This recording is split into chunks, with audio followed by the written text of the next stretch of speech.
Good afternoon, everybody. Welcome to Big Fella Stadium here in Featherstone.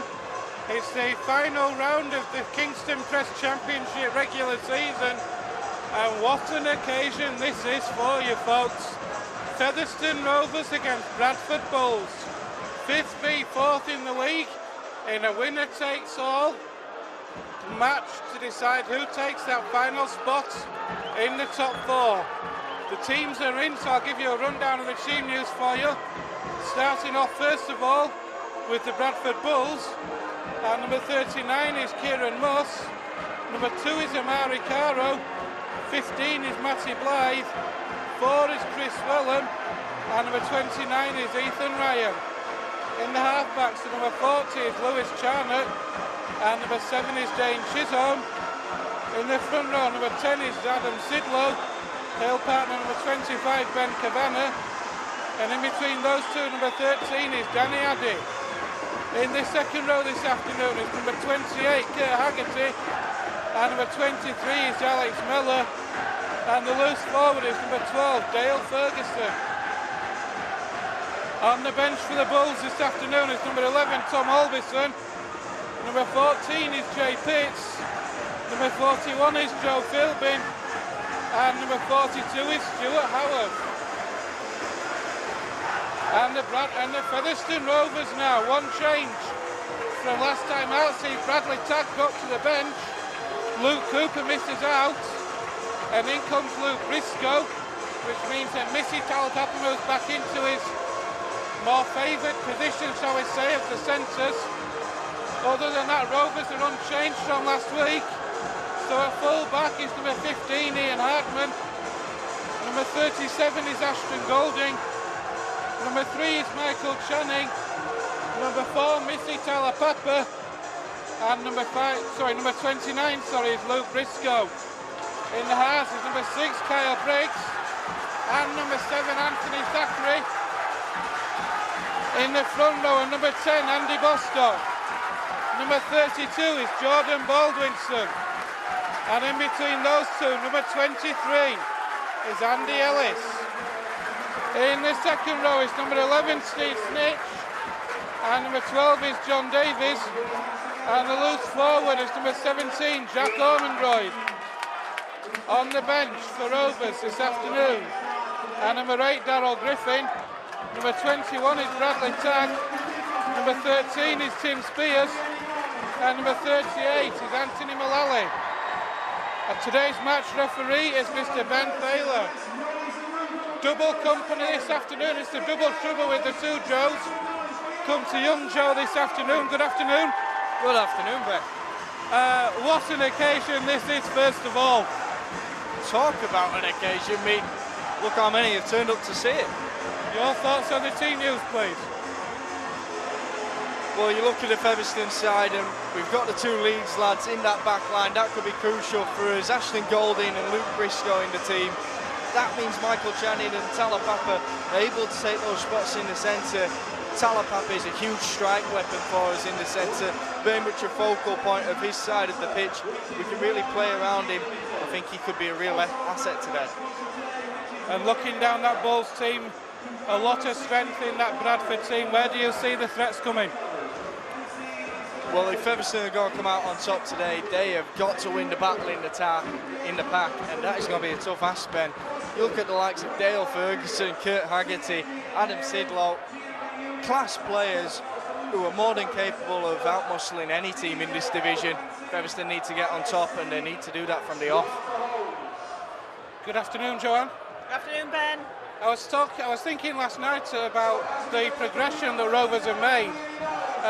Last year they've just missed out on these top 4 playoffs, but they did go on and win the Shield. So for Rovers to feel this is a season of progression, they will be looking for a win today for that to get into that 4, so they can say, yes, we've achieved something this year. Certainly, yeah. It is a must-win game, is this basically, isn't it? We were talking to John Sharp. It's been a quarter-final, a semi-final. It's come to this final. And what way to culminate the end of the league season. It's a long time since that first game of the season when we played them at Bradford at Odsall, isn't it? A lot happened between now and then and now, and it's got to this stage of the season. the Rugby League couldn't have planned these fixtures any better, really, could they? And looking down that road, the team news for today, where do you see the biggest threats in this Rovers team to the Bulls team? The biggest threat from Rovers, I think 1 to 17 really. The forward pack needs to be on its game today, needs to come out meaning business like it did at Batley and at Halifax.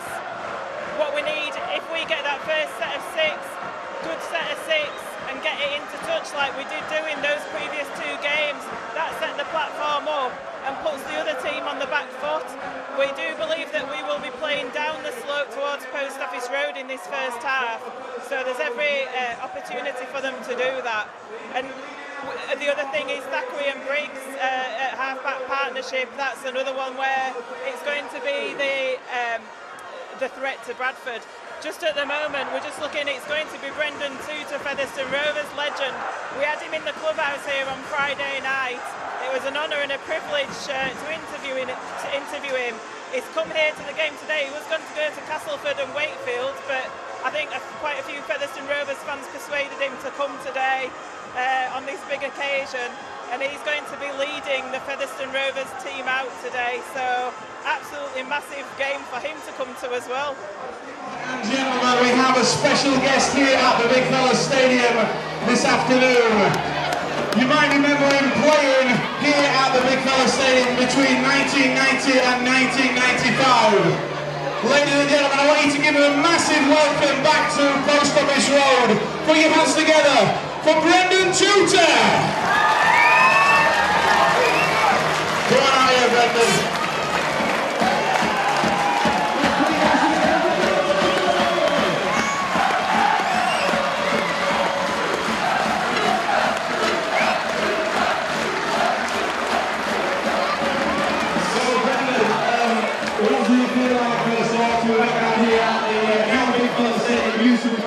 I would like to say to all these fans,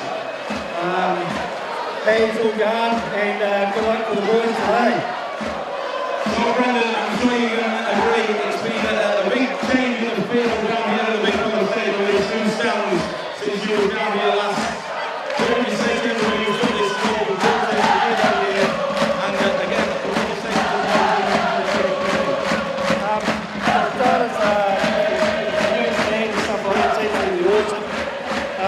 to the boys today, let's get in there and have a good dig, boys, on the jobs. Ladies and gentlemen, please put your hands together and give him a massive Featherstone round of applause. Brendan Tutor!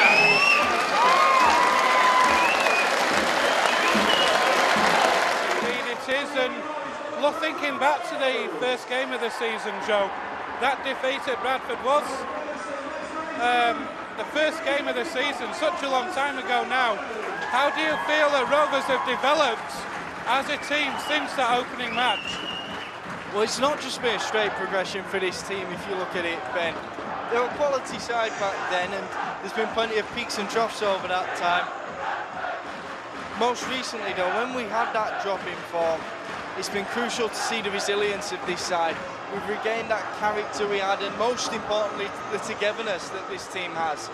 We might not be this division's team of stars, but definitely when those lads play together, when they're on each other's shoulder, they're unbeatable. They look like an impenetrable force in defence. And now, like Joanne said, with that partnership in the halfbacks of Briggs and Thackeray, they look a real threat with penetration when going forward. Has been certainly have been well documented over the season, John, about the injury problems that Rovers had. And after the Sheffield game, here come the Bradford Bulls. After that Sheffield game, it all looked so.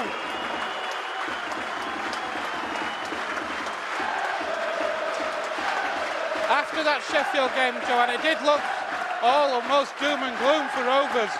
When you looked at the remaining fixtures that we had, Batley away, Halifax away, then this today, a lot of fans were maybe writing Rovers off. But over the last 2 weeks, Rovers have really proved a point. We've said it all along, Ben, it's strength through adversity, and that's what we've had as Featherstone Rovers come out on the field with Brendan Tutor leading the teams out, leading the Featherstone Rovers team out onto the field. Absolutely amazing to see, and it's strength through adversity. What a great atmosphere this afternoon, Joe. I can't remember last time we had an atmosphere down here like this, and so much riding on 80 minutes worth of rugby league. Definitely, Ben. I can't remember a bigger game than this down here at the Big Fellas Stadium in my lifetime. Featherstone fans have turned out in such great numbers, and all credit to the Bradford fans. They're playing a huge part of creating a brilliant atmosphere here. You would like to see them go quiet in those first few minutes though, wouldn't you? You would indeed, and I think it's fair to say, Joe, the first try in this match is going to be absolutely crucial. If Rovers can get an early score, put a bit of doubt in that Bradford team, then they've got every chance of kicking on in this. There's so much of a buzz around the place right now. The team that can keep that buzz with them for as long as possible will have a huge advantage in this game. Indeed they will. It is the Kingston Press Championship, final match of the league season. Featherstone have kicked off with Kyle Briggs. That's off the chest. It's a knock-on, it's a dropout. And that is a perfect start for Featherstone Rovers. The kick-off from Kyle Briggs. Mr. Thaler has adjudged it off the hand of the Bradford Bulls. And instead of bringing the ball out, you are having to drop out, and Rovers are going to have the first chance. Oh, it's the nerves kicking in, isn't it? That was a great kick-off there from Featherstone Rovers, right under the noses of all those Featherstone Rovers fans packed at Post Office Road End.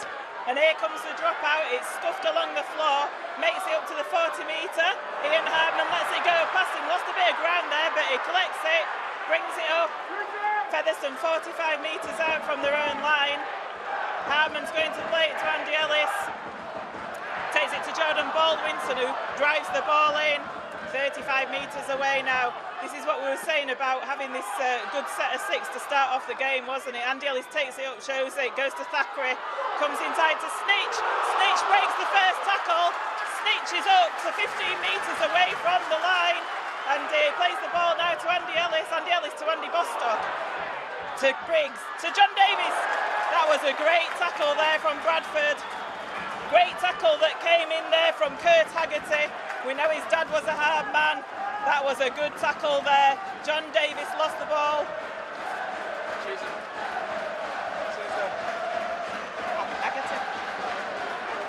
So disappointment for Rovers there, not able to complete that set off the back of the Bulls' mistake.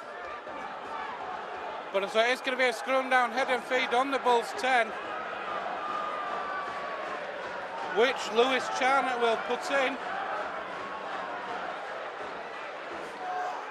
And here come the Bulls now then with Wellham.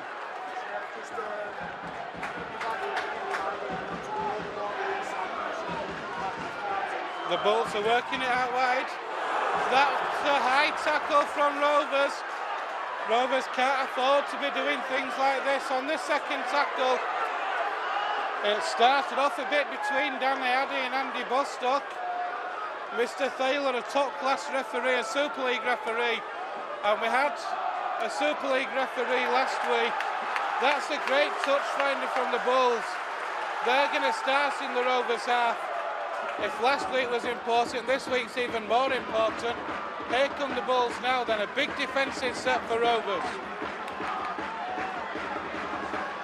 Addy waits, attacked in half-back, moves that ball in field to Adam Sidlow. On the drive, they're into the Rovers 30 now. That ball's worked out wide again. And that's a good break, but good defence from Rovers. The Bulls are in the Rovers 20 now. That's out the back door of the inning. No, the ball is lost. What a tackle that was from Ashton Golding and Ian Hardman. A real try-saving tackle on this near side. That looked dangerous, but what defence and what a tackle that was, Joanne. It was, yeah. I mean, Dane Chisholm showing his little bit of skill there. There was a move one there, wasn't there, on the left-hand side. Missed a player out. It came out to Ethan Ryan, who tried to score there on this left-hand wing, but Golding and Harmon equal to the task, and they put the ball to ground. So Featherstone have the scrum on their own 10-metre, with Channing taking it up 15 metres away from his own line.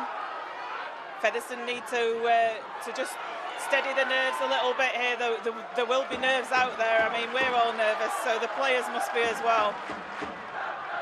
Ellis finds Thackeray. Thackeray out wide against a Snitch. That's a good drive from Snitch. He's had a good start to this match. Ellis again now, Ormondroyd. Ouch, a Rooney, what a hit on Jack Ormondroyd. Thackeray again, he's put a dinker kick over the top. It's taken though on that far side by Kieran Moss. Rovers not able to find touch. Look at that chase though, and look at that defence. Joe, that's what we need to see with 5 minutes gone. You know what, Thackeray's little dink over the top, I thought I'd gone a little too far. Wasn't too chuffed with the kick, but that chase was phenomenal and put Bradford in such a difficult area now to try and break out. So the Bulls are on their own 20, having to work out from there. Solid Rovers defence at the moment. Steve Snitch getting to a lot of work early doors.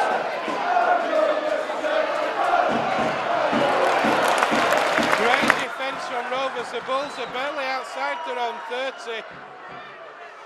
It's going to be a kick from it. It's in half-back from Danny Addis.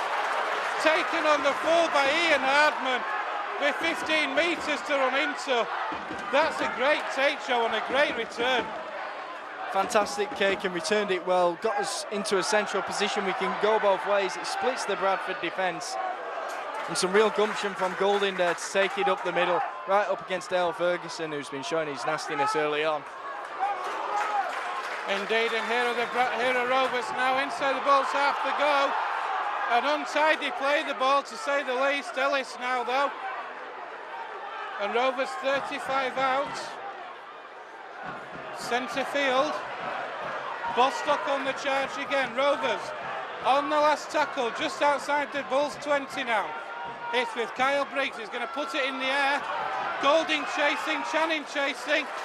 That's well taken by the Bulls, and a good tackle there from Briggs and Davis. It's a knock on Rovers. Andy Ellis! Andy Ellis is over! The Featherstone Rovers! What a start to this match! A mistake from the Bradford Bulls. A mistake from the Bradford Bulls. Andy Ellis picks the ball up on the zero tackle, dives over the line, and we talked about the start. We talked about who would get that first score and how important it was, Josie. Rovers have got it, and with 6.5 gone here at the Big Fella Stadium. Featherstone Rovers 4, Bradford Bulls 0. Well, did you hear the cheers then, Ben? Great quick thinking to capitalise on the mistake from the Rovers there. Picked it up, got themselves over the line, and that could quite possibly, on a psychological point, be the best way for them to score, because no doubt about it, Bradford heads are going to be down now. Featherstone, though, need to keep calm, need to keep composed. Their follow-up set is going to be perfect. But after Kyle Briggs sends this one between the sticks, we'll have a crucial lead early on in this game. Yeah, Kyle Briggs just taking the conversion, and it's over. So Featherstone Rovers, after 6.5 minutes, lead by 6 points to 0. The lead Bradford Bulls here at Post Office Road, the Big Fella Stadium. And I was just about to say, before Bulls made that mistake, the rain was starting to come down. It was very fine rain, and obviously the ball will be a little bit slippy. We've seen what happens with the rain with these new balls that we use, and could have been a little bit slippy, that ball, as Bradford take the kick off. It's taken well.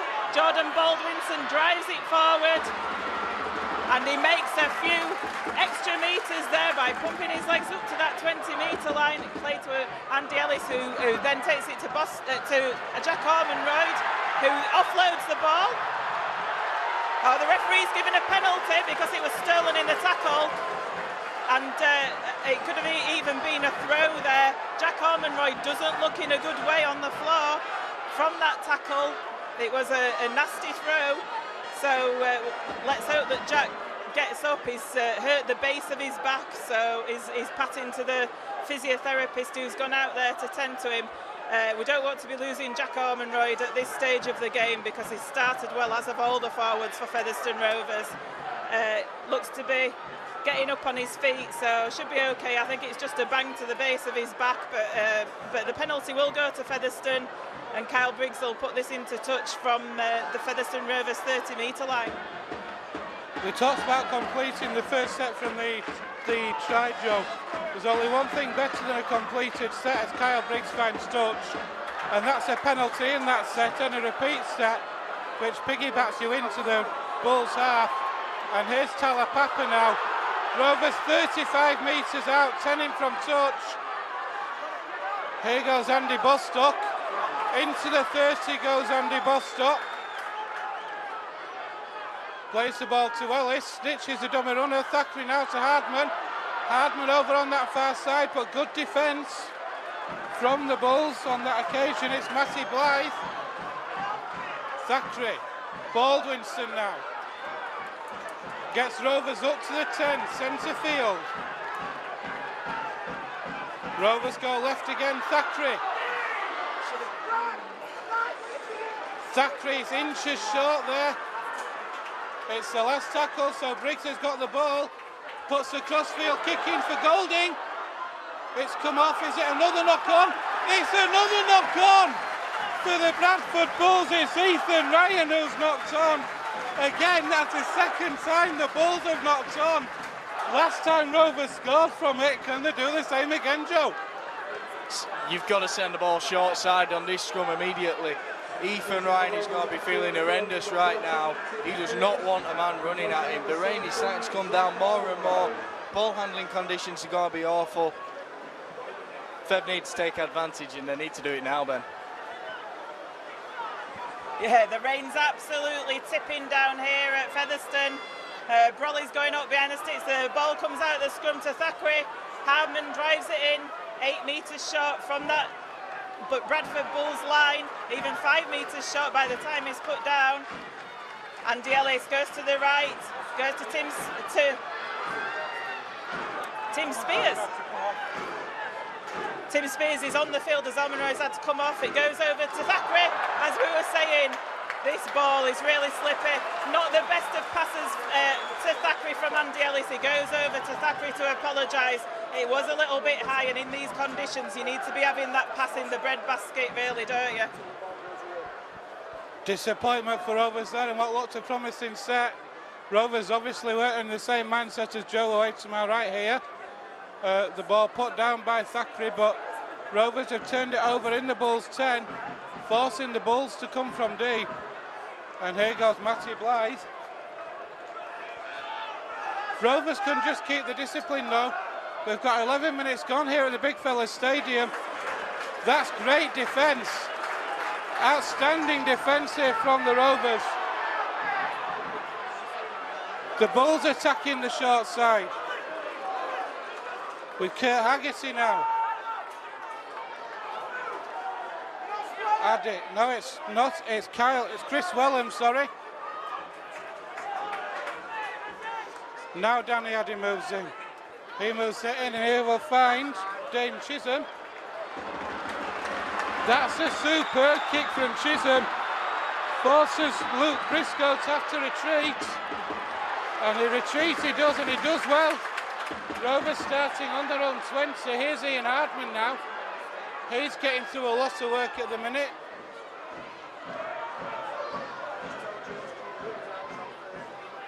Here's Spears.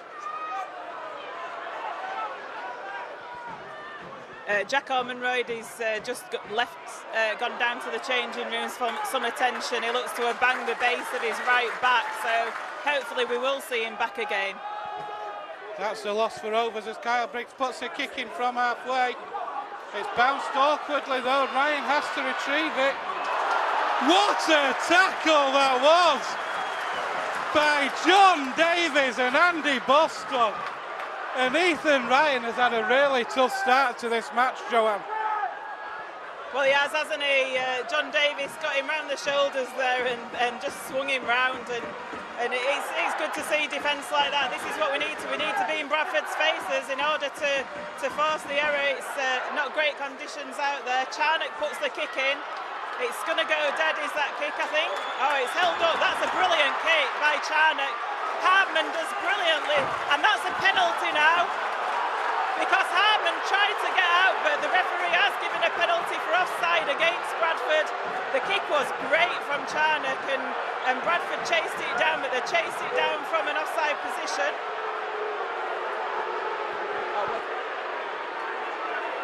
Actually, I think it might have been dragging Ian Harman. They tried to drag him into touch, taking advantage of this wet weather, but actually it was already grounded, was Harman.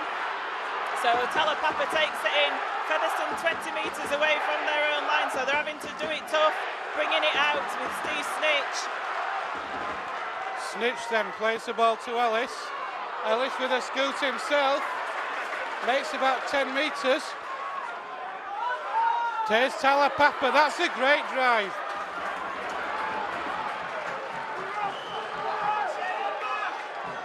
Ellis. Here's Tim Spears on the drive now. Rovers in the Bulls half again. Coming up to 15 minutes gone here at the Big Fella Stadium. Featherstone Rovers 6, Bradford Bulls 0. There's a kick from Briggs. That one's taken though by Kieran Moss. He looked to be thinking about passing out to his winger, but takes that tackle. A great chase from Rovers again though. Here's Chris Wellen. It's almost away, but he was away from Channing, but Baldwinson and Davies. Here's a scoop from Acton Half. And the Bulls are up to halfway. Here's Amari Caro. Bulls moving to Rovers 40 now. Addy. That's a cut-out pass. Welland's away. Welland's away. It's passed inside to nobody. The ball has gone to Michael Channing. Oh, if that ball had gone to hand, the Bulls had a stroll in. John Davis is now down for Rovers, but the Bulls have bombed a real Joe. Definitely, Chris Wellen just couldn't keep his feet. He had men either side of him. They were certain to score, but these wet, slippery conditions, they punish the Bulls yet again. And Featherstone Rovers have really got out of jail there. Twice down this left flank now, they should have scored. I think as well, you've got to give full credit to the Featherstone chasing defence there. I mean, it is looking dangerous, isn't it, down this left side with Bradford. They're putting the moves on, and Welland looks to be going well, but John Davis, who's just got up to his feet, he was down injured, putting in that tackle that just put Welland off a little bit, and Welland put in a poor pass that went to ground that Channing gratefully accepted. So again, Featherstone having to bring it away from their own sort of 10 metre, 20 metre area with Ashton Goulding. And there's a scoop from dummy half there. The ball's going by Luke Briscoe, who's coming for a bit of action. Ball played to Andy Ellis, goes to Tim Spears, who gets put to ground. Andy Ellis going to the left to Jordan Baldwinson. These forwards are making good metres forward. Jordan Baldwinson, what an asset he is to this. It's the last tackle. Thackeray got the ball, drills the kick through. It's going to be for Moss, who makes a bit of a hash of controlling the ball. He tries to go to the left and to his left and goes just across the field and passes it, and Featherstone Rovers wrap Bradford up 15 metres away from their own line. Another great kick chase from Featherstone Rovers, and the Bulls now with Matty Blythe trapped on their own 20. That's a good drive in from Danny Addy, but what a tackle it was as well. Blythe again. The Bulls are on their own 40. A slow play of the ball there. That's a great dink from Charnock. He's still getting away, but crunched in the end on his own 40. Here's the last tackle, so Addy puts a kick in from Acton Half. He'll find touch. That'll do for Rovers. It is going to be a head and feed to Rovers in 15 metres from their own line. And we've had just over 15 minutes gone here, Joe. It's Featherstone 6, Bradford 0. It's every bit of the game we thought it were going to be. Well, for me, this has been the most intense 15 minutes of the season. Unbelievably, there's only been 6 points scored so far, but plenty of tired bodies already by the looks of it out there. And that's even with the rain coming down to cool them down. Featherstone, though, you fancy that adrenaline is keeping them going at the moment. Can that last throughout this game? For me, they need that bit more of a cushion. They need to get some more points on the board then. Ian Hardman then plays the ball to Ellis. Here's John Davies now. Away from one is Davies.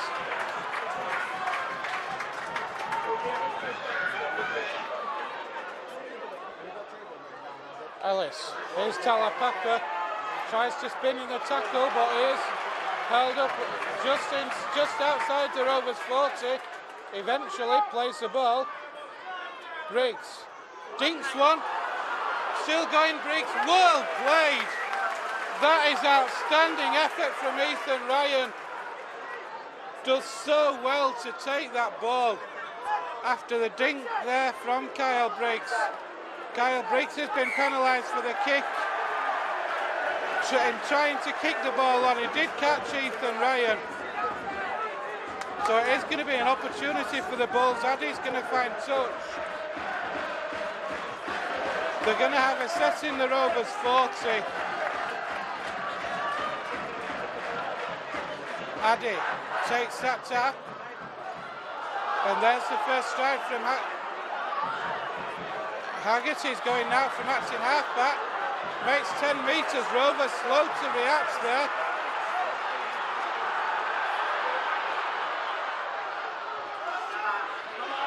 Here's Sidlow. Sidlow still going. Here's Welland. He's still going. He's held up over the line. So he'll go back 10 metres. And Joe, you've commented to me there about the Rovers line speed. Very slow moving up at the moment, Rovers. Yeah, the line speed just appears to have gone. You fancy that they've thrown a lot of energy in early doors here. Might well be struggling. They need something now to give them that lift again, get them going, because after that penalty was given, just as Bradford moved the ball out wide here, they're looking to go over, this time in the right corner. They've not shown danger down this edge before, but now on the fifth tackle, they'll look for the kick across field. Fantastic though now, Rovers up in the line. They do manage to get the ball out, but it's out on the full. Fantastic work by Featherstone's defence there on the last. They've earned themselves a 20 tap, and now they're going to get themselves out then. Scrambling defence from Rovers, but scrambling defence that works on that occasion, Joanne. I'm not entirely sure it was scrambling. I think Bradford were the ones that were scrambling there. Anthony Thackeray with a fantastic tackle over there on the kicker on that last tackle. Had to rush to put the kick in and it went dead. So I think full credit to Featherstone's defence in that occasion. Baldwinson gets Rovers up to halfway. Over halfway Rovers now. Go left with Thackeray. Short pass to Steve Snitch. Shrugs off two, he's still going. What a start this man has had to this match.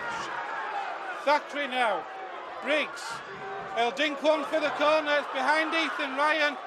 Takes it but slides back. He took the ball, but in these conditions, he slid back behind his own line. The tackle's made behind his own line. And for the second time this afternoon, Bradford Bulls are having to drop out to Featherstone Rovers. Well, he took the ball there, did well to do so with the ball being slippery, as we've said, but we knew that ground, there was potential to knock him over behind his own try line. John Davies certainly thought that, and he came at him like a cannonball. So the Bradford Bulls then having to drop out from under their own sticks. This is the second time this afternoon. It's a short one and it's gone straight out. So that is awful. Has it come up? What's the call here? The referee's checking with his touch judge. It's giving it to the Bulls. Joe? Yeah, the ball's bounced before. Bradford have done well and they've very much got themselves out of jail there. Featherston had a huge opportunity to put themselves under pressure.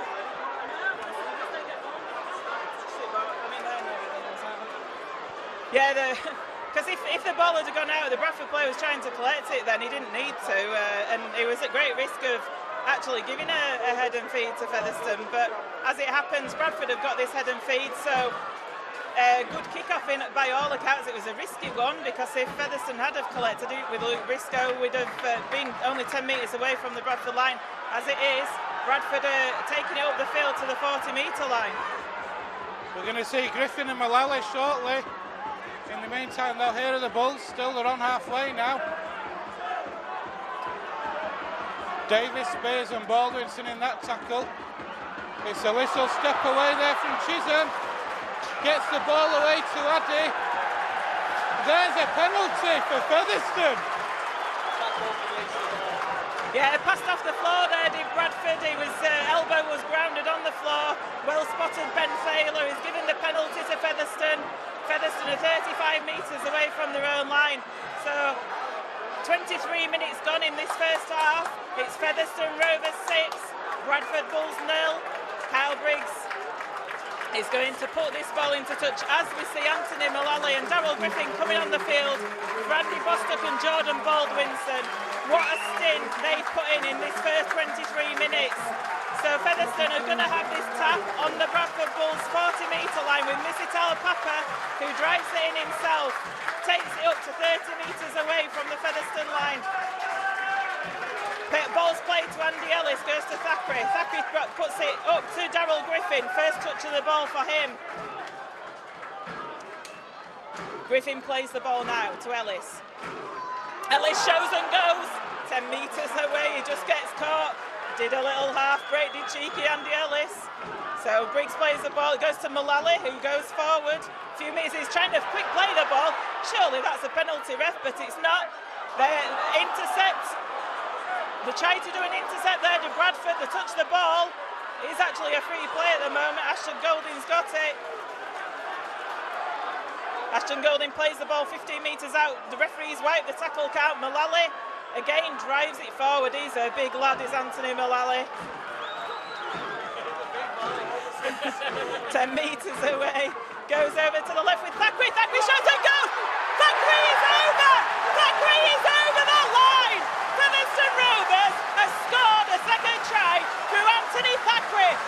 Showed and go, went over the line, totally fooled the Bradford Bulls defence, Ben.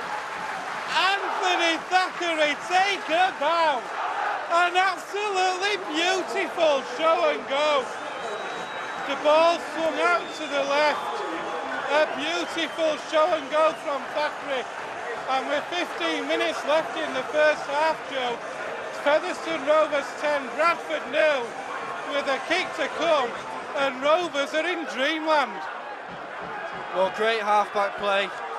It's about vision and precision passing. Anthony Thackeray there, though, he knew when to keep hold of the ball, went to the line. You've got to give credit to the other Rovers players around him, gave him plenty of options. The Bradford men didn't know what to do. They stood off him. They know what a threat he poses if he gives the ball outside of him to those support players. The people he's got out there, the likes of Missy Talapapa, they're concerned about him coming to the line. But it was Anthony Thackeray nipping his way through that they had to be concerned about. Took his try brilliantly and puts us in a commanding position here. Crucially, a two-score lead as well for Rovers. Here goes the conversion attempt from Kyle Briggs.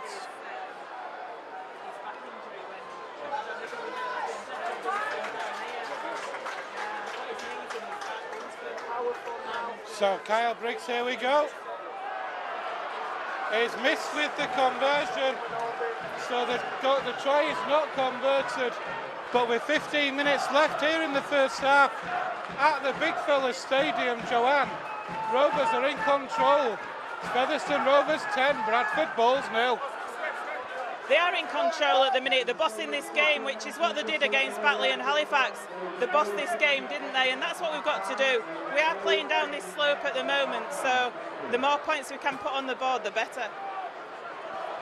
So it's going to be Danny Addy who will restart this match. It's a flatter kick-off this time.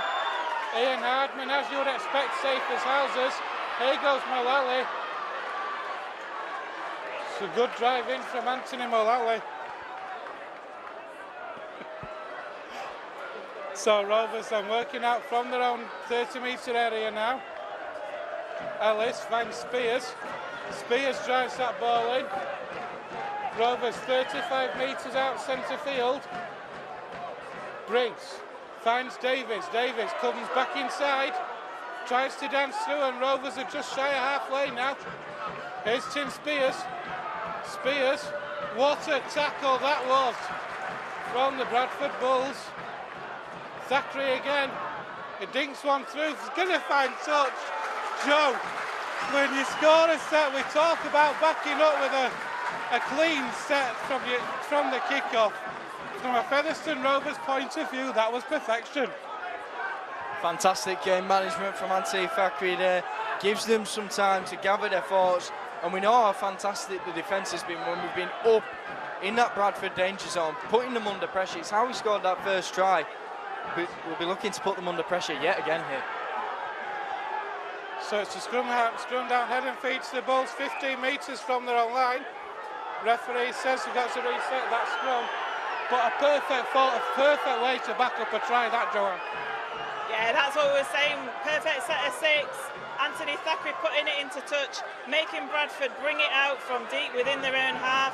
With our forwards that we've got, we hope to get a good defensive set here. No penalties, just a clean defensive set as Anthony Mullally puts that tackle in.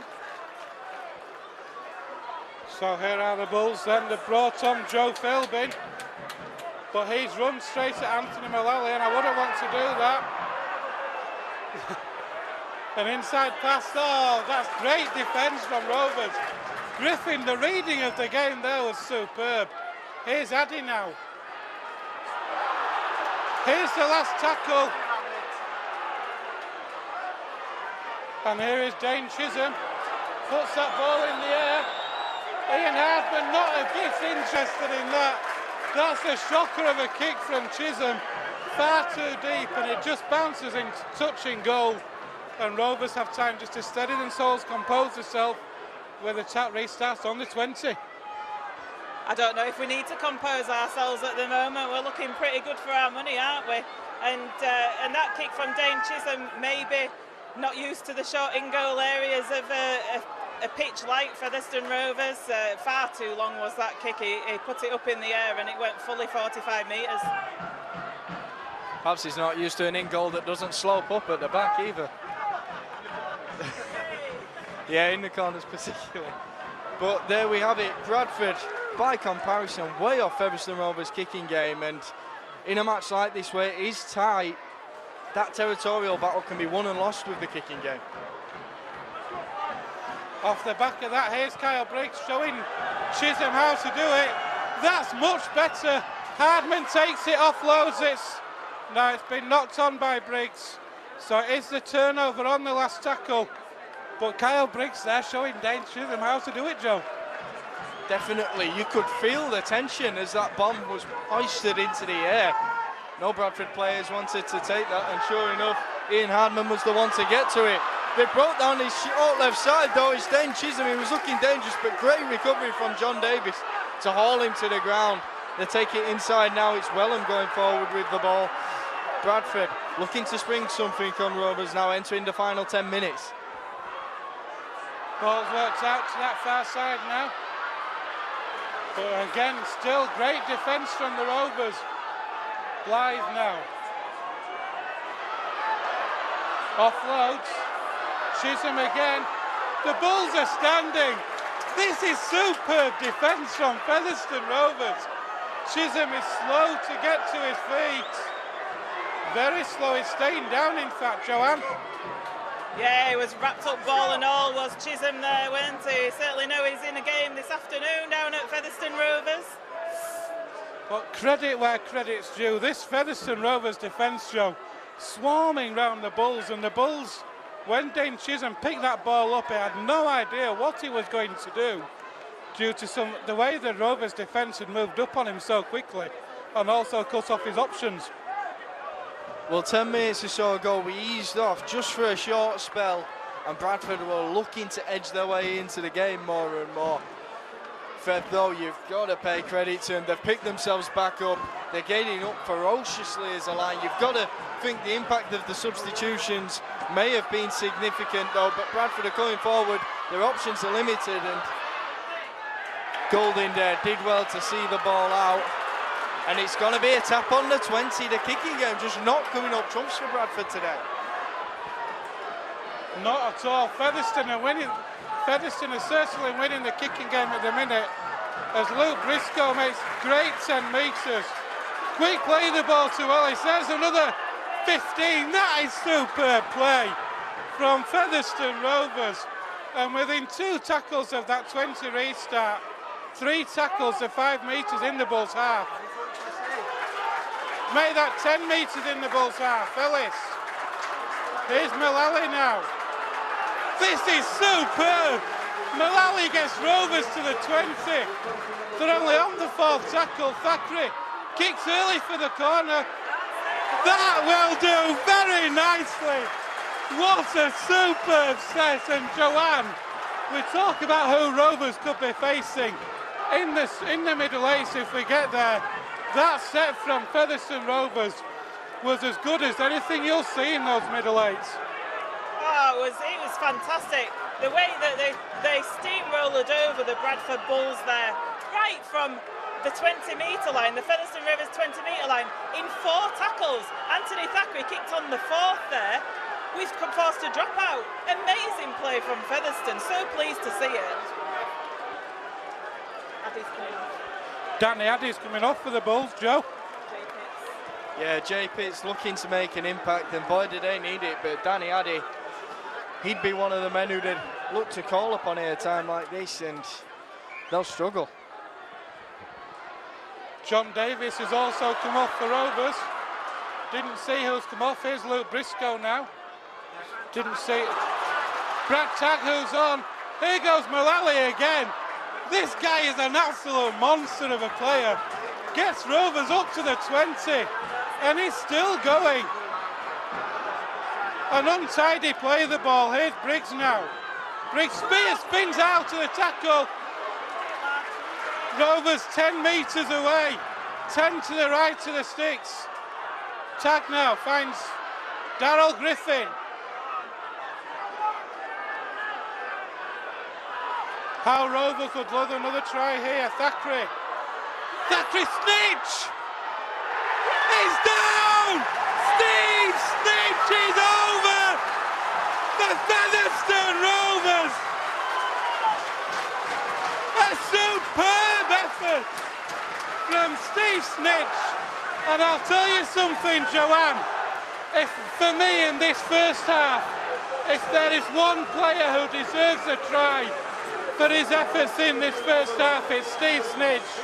And it's Featherstone Rovers 14, Bradford Bulls 0. Oh, Steve Snitch, I was saying before, every game in the last 2 games and today, Steve Snitch has been outstanding. He's been unlucky with injury all year, but how he has been playing recently has been absolutely top class, and like Ben says, fully deserving of that try. He's been immense this first half. The amount of breaks, the carries forward he's been taking. When he first came back after injury against Whitehaven, he had a pretty poor game down here, and it wasn't good to see. But I think he needed to get that out of his system. But certainly these last 3 games, he's been on top form. First try of the season, Joe, and he's been immense this first half, hasn't he? You can have all the flair in the world like Anthony Thackeray, but no one can match what that man has provided in this half in terms of grit and determination. I have no idea how he was able to get that ball down over the line, completely swarmed by men in Bradford shirts, but he got it down.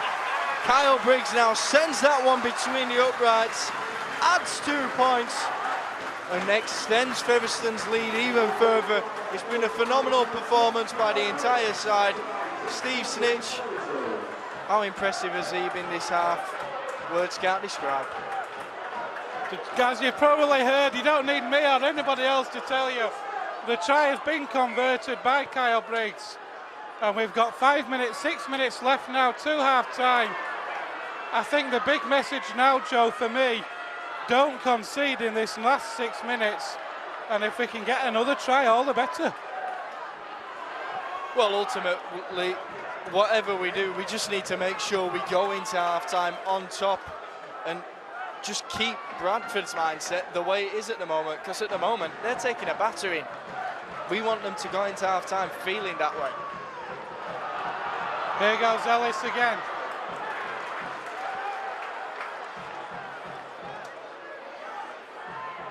Here's Bradley Tagg now. Rovers just shy of halfway, it's the last tackle.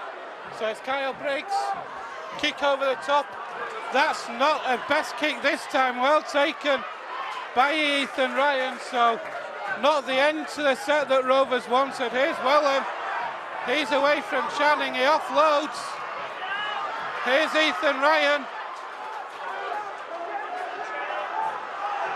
Rovers need to keep the concentration. Here's Matty Blythe.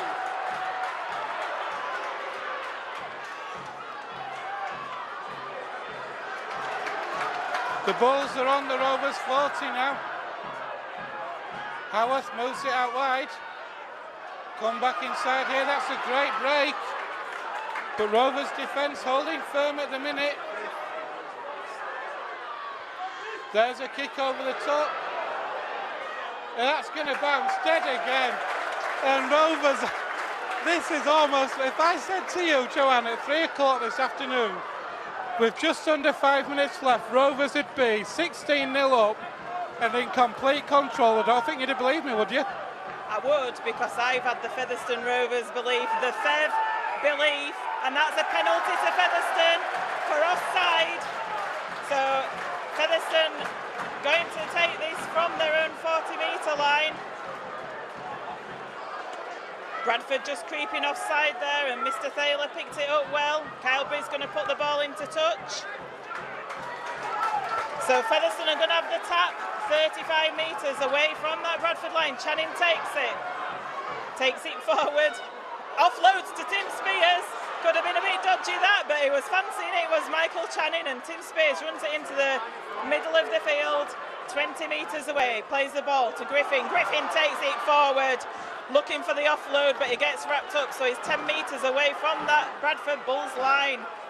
Andy Ellis goes left to Thackeray, liking it down this left-hand side. Thackeray shows it to Hartman. Hartman gets tackled about 2 metres short away from the line. Bradford with some scrambling defence there on Hartman. Bit of a slower play, the ball goes out to Thackeray. Thackeray puts it on the inside to Mullally, who charges forward, and he raises the tackle. Mullally, he's held up.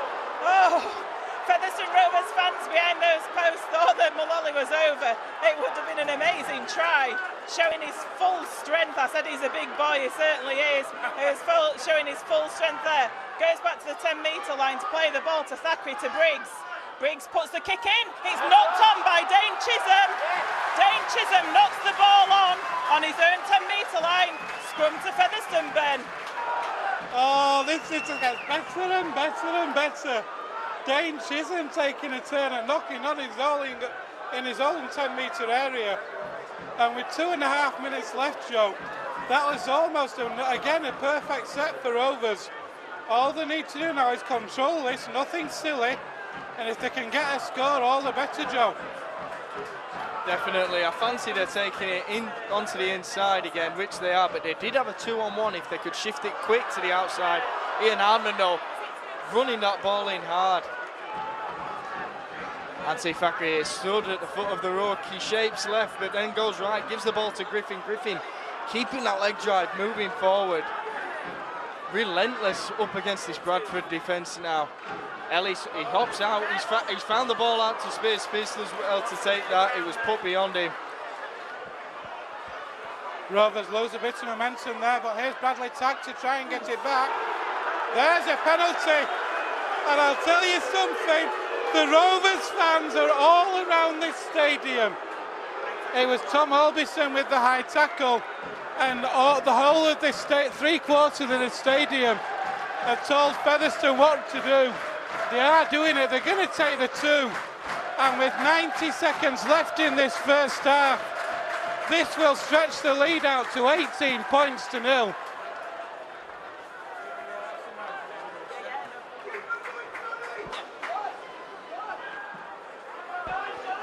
Kyle Briggs just running the clock down. It's smack bang in front of the stick, so there's no doubt at all what he was going to do.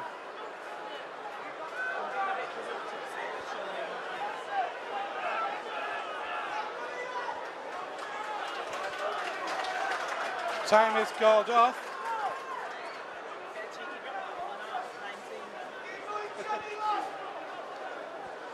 So here goes Kyle Briggs. Straight between the uprights it goes. And with 40 seconds left in the first half, it's been a dream first half for Featherstone Rovers. It's Featherstone Rovers 18, Bradford Bulls 0. And Joanne, I'm going to come to you to sum up. Yeah, I'll sum up in a moment. I was just going to say 18-0. Should we be going for a bit of a drop goal, or is it too early? Because to get more than 3 scores up would be amazing, wouldn't it? I know it's 7 seconds left on the clock here, but if we could get it down that field, why not go for a drop?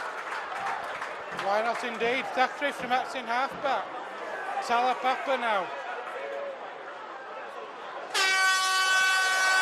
There goes the half-time hooter. Rapturous applause around 3/4 of this stadium as the teams come off. What a first half it's been from Featherstone Rovers. Joanne, over to you.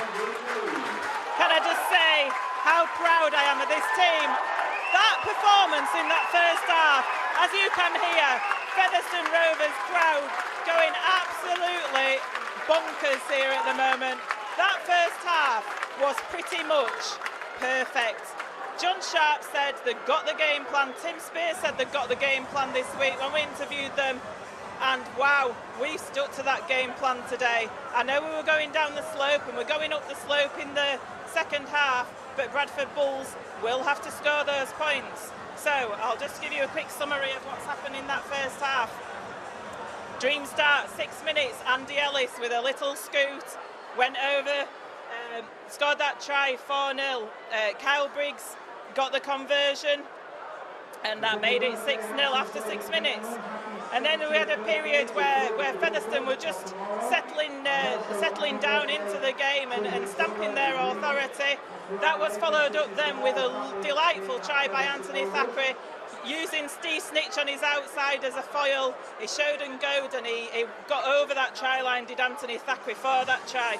Briggs was unable to convert that one, but then Steve Snitch, who's for me has been the man of the half this first half, he scored out wide on that left-hand side, forcing his way over with 3 Bradford Bulls players on him, and Kyle Briggs was able to convert that time to make it 16 points to 0.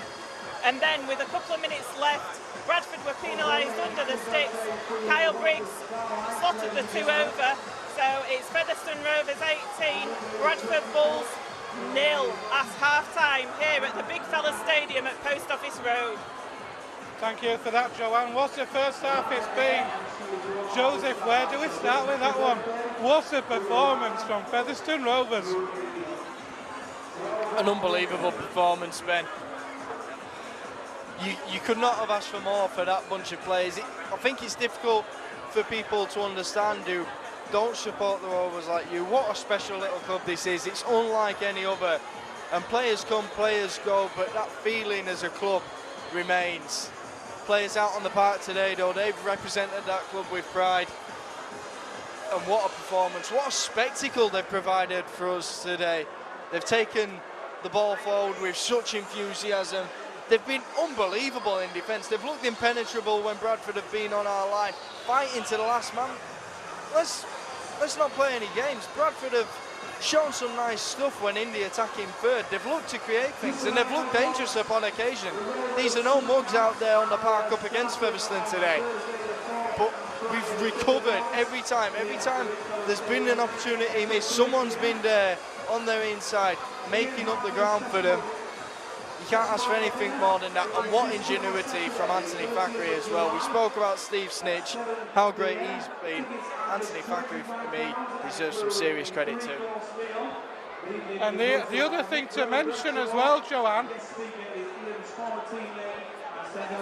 the other thing to mention as well is that we have done this after losing Jack Ormondroyd in the opening, 10-15 minutes this game. He's not returned. So Rovers have done this in effect with 16 players. Yeah, you're entirely right there, Ben. They've done it tough, but we're used to doing it tough. Like I say, strength through adversity, that's been our hashtag all the time in these last few games. And, you know, our mentality's right at the minute. Obviously, that might have an effect in the second half, but I think we need to just see how Jack is. He went straight to the dressing room when he came off early doors and went for some treatment. So we'll just have to see how he goes. Whether he comes back on the field or not, we're not sure. What are your thoughts on Rovers particularly have been so dominant in this first half? When you think how Bradford are a full-time team, of course, don't forget, and their fans have travelled here in numbers. But how well have Rovers done when you take that into account? Well, I come down to training quite a bit to interview the players, and I watch them train. And okay, they're a part-time team. These lads rock up in their builders' vans, their plasterers' vans, their suits and ties. They've had a full day's work. They come at 5 o'clock, come to training straight from work. They're straight in that gym, straight on the weights. Billy Mallinson working really hard with them, and credit has to go to him. Andy Ellis paid credit to him during the week, and it's true what he says. Billy Mallinson has worked wonders with this team. And last week when we were playing against Halifax, we were the ones with plenty of gas in the tank, and Halifax weren't at the end of that game. Obviously we've only got 16 players at the moment out there, so we are doing it tough. But like I say, the mentality is just perfect at the moment in that training room. And full credit to these boys. They've got belief at the moment, and it's showing out there on the pitch. Indeed it is. Other scores in the championship this afternoon.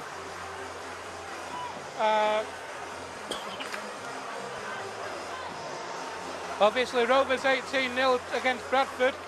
Halifax are trailing at home to London by 16 points to 6. Lee 28, Dewsbury Rams 0. Oldham 12, Workington 20. And Swinton 12, Batley 30. In the Super League it's Wakefield 16, Castleford 10. Widnes 14, Castleford 4. We talked about where to be in West Yorkshire this afternoon. We're at a local derby down the road at Wakefield. But I bet that's not half as exciting as this match has been here this afternoon. Well, supposedly, Ben, the RFL went to Sky and asked them to broadcast this game. The response they got was a no, and you look at it out there, you've got to wonder why. It's down at the big fellas. There was always going to be drama. We never failed to provide that down here, and Featherstone, you could have predicted it at the beginning of the season when the fixtures came out. Bradford, last game of the season, it was always going to go to the wire. We were always going to have another underdog story where we went up against full-time opponents and somehow miraculously got the better of them. The question is it too good to be true? Will those full-time opponents come back against us in that second half? Because coming into this game, Featherstone had everything to gain. Bradford had everything to lose. This would be a disastrous result for them. It will have been a horrendous season. Heads will roll, no doubt, if they don't find themselves in those middle eights. Featherstone, though, unbelievable that they will have managed to get there if things stay the way they are. I think it's fair to say, Joanne, in the second half, first score is crucial.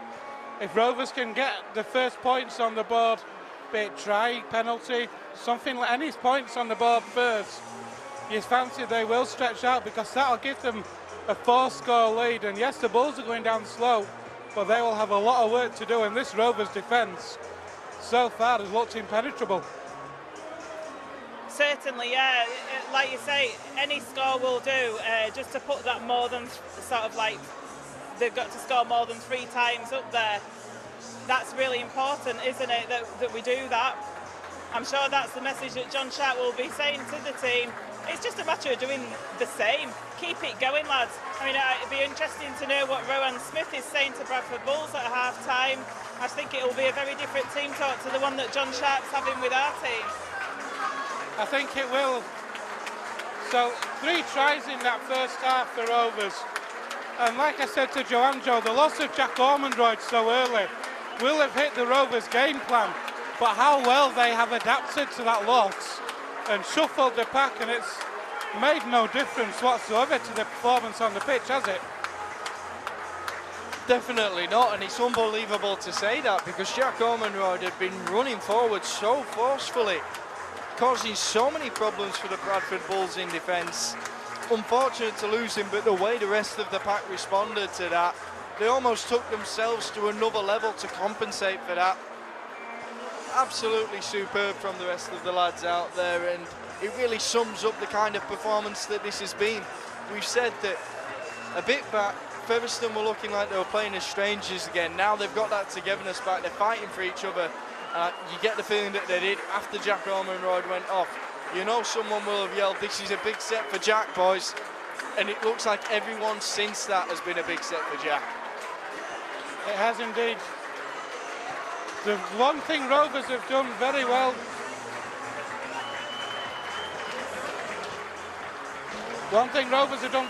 Joanne, we talked about the support from the Rovers fans. Rovers done a great job of keeping those Bradford fans quiet today. I'm just saying the same to our stats man Mark Kirby, who's up here with us.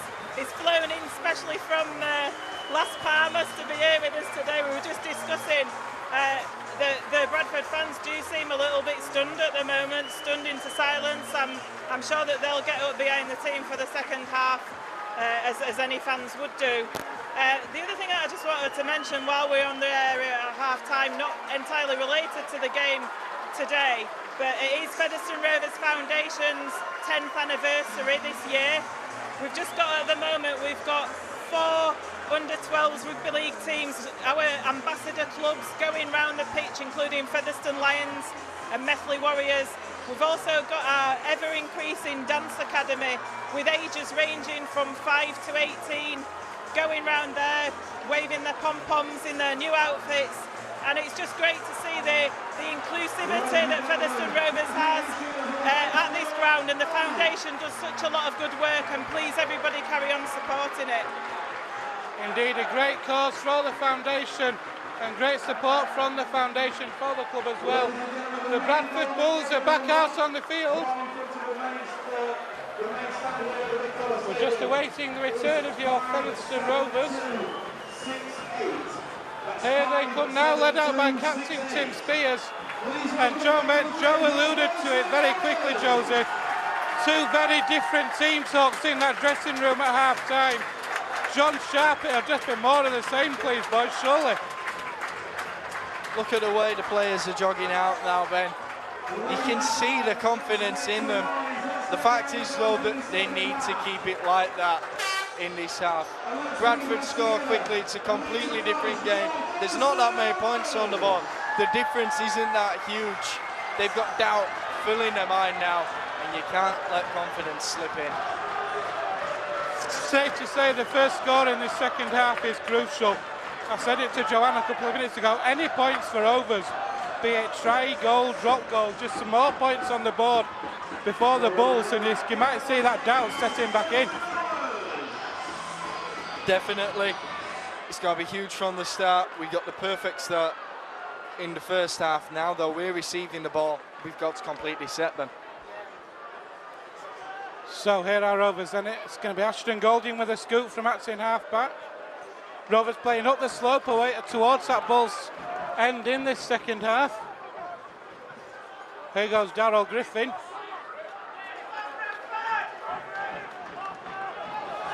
Ellis with a scoop, gets Rovers just shy of that 40 now.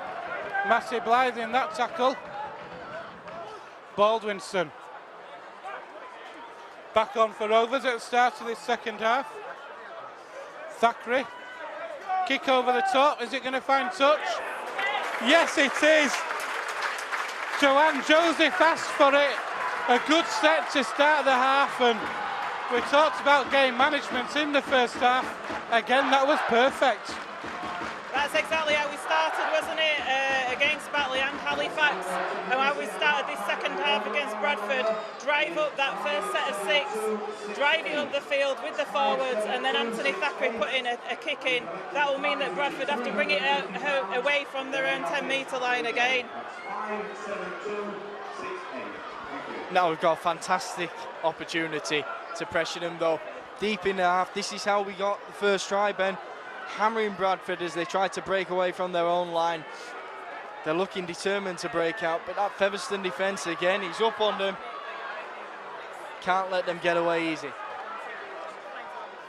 Jordan Baldwinson has come back out for the start. Oh no, he hasn't. I thought he had. Here's Rovers though. Good defence from the Bulls. Crucial tackle there, jumping up from Anthony Thackeray. They had the overlap on the outside, which they could have used early on the count to make some important meters though. But the cover of defence is there again from Featherstone, and the 5th tackle now is taking place in their own 40. It's a reasonable kick from Bradford, and to be fair to them, the chase is good. It's turned Ian Hardman, but he's returning it straight down the middle, providing us with those options again, just outside of his own 10.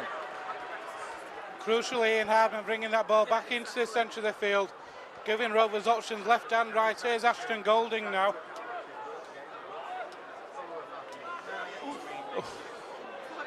Nice pick up by Lou Briscoe, one-handed. Thought for a minute he'd lost it one-handed, but he managed to hold on. Gets Rovers outside the 30. Here's Steve Snitch. He's picking up where he left off in that first half. That's a great drive. Yeah, Matty Blythe went in for the big hit on Steve Snitch there, didn't really come off, and Snitch just shrugged him off like an ant. Briggs now. Boots the ball. This time doesn't find touch. It's picked up by the full-back Kieran Moss, who's running laterally. Didn't look like he really wanted to take that ball in, and maybe that tackle from Channing and Spears could be the reason why.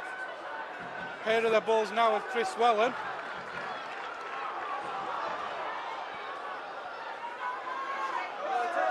Bradford are just standing still at the moment. No real urgency in the play. No one really running onto the ball. Very flat at the minute. Here's Kurt Haggerty. Great defence from Rovers again. Down the Smith. Oh! Wow! Ouch! Rooney! Ouch, ouch, ouch!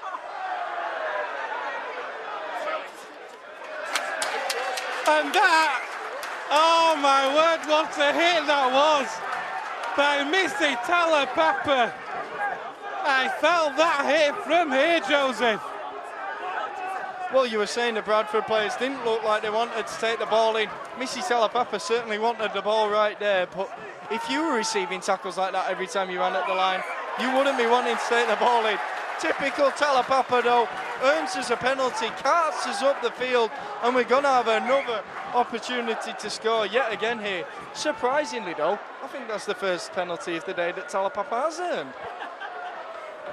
Somebody asked him on Facebook Live the other day, Talapapa, are you going to earn us any penalties? And he said, no, I don't earn penalties, they're all there.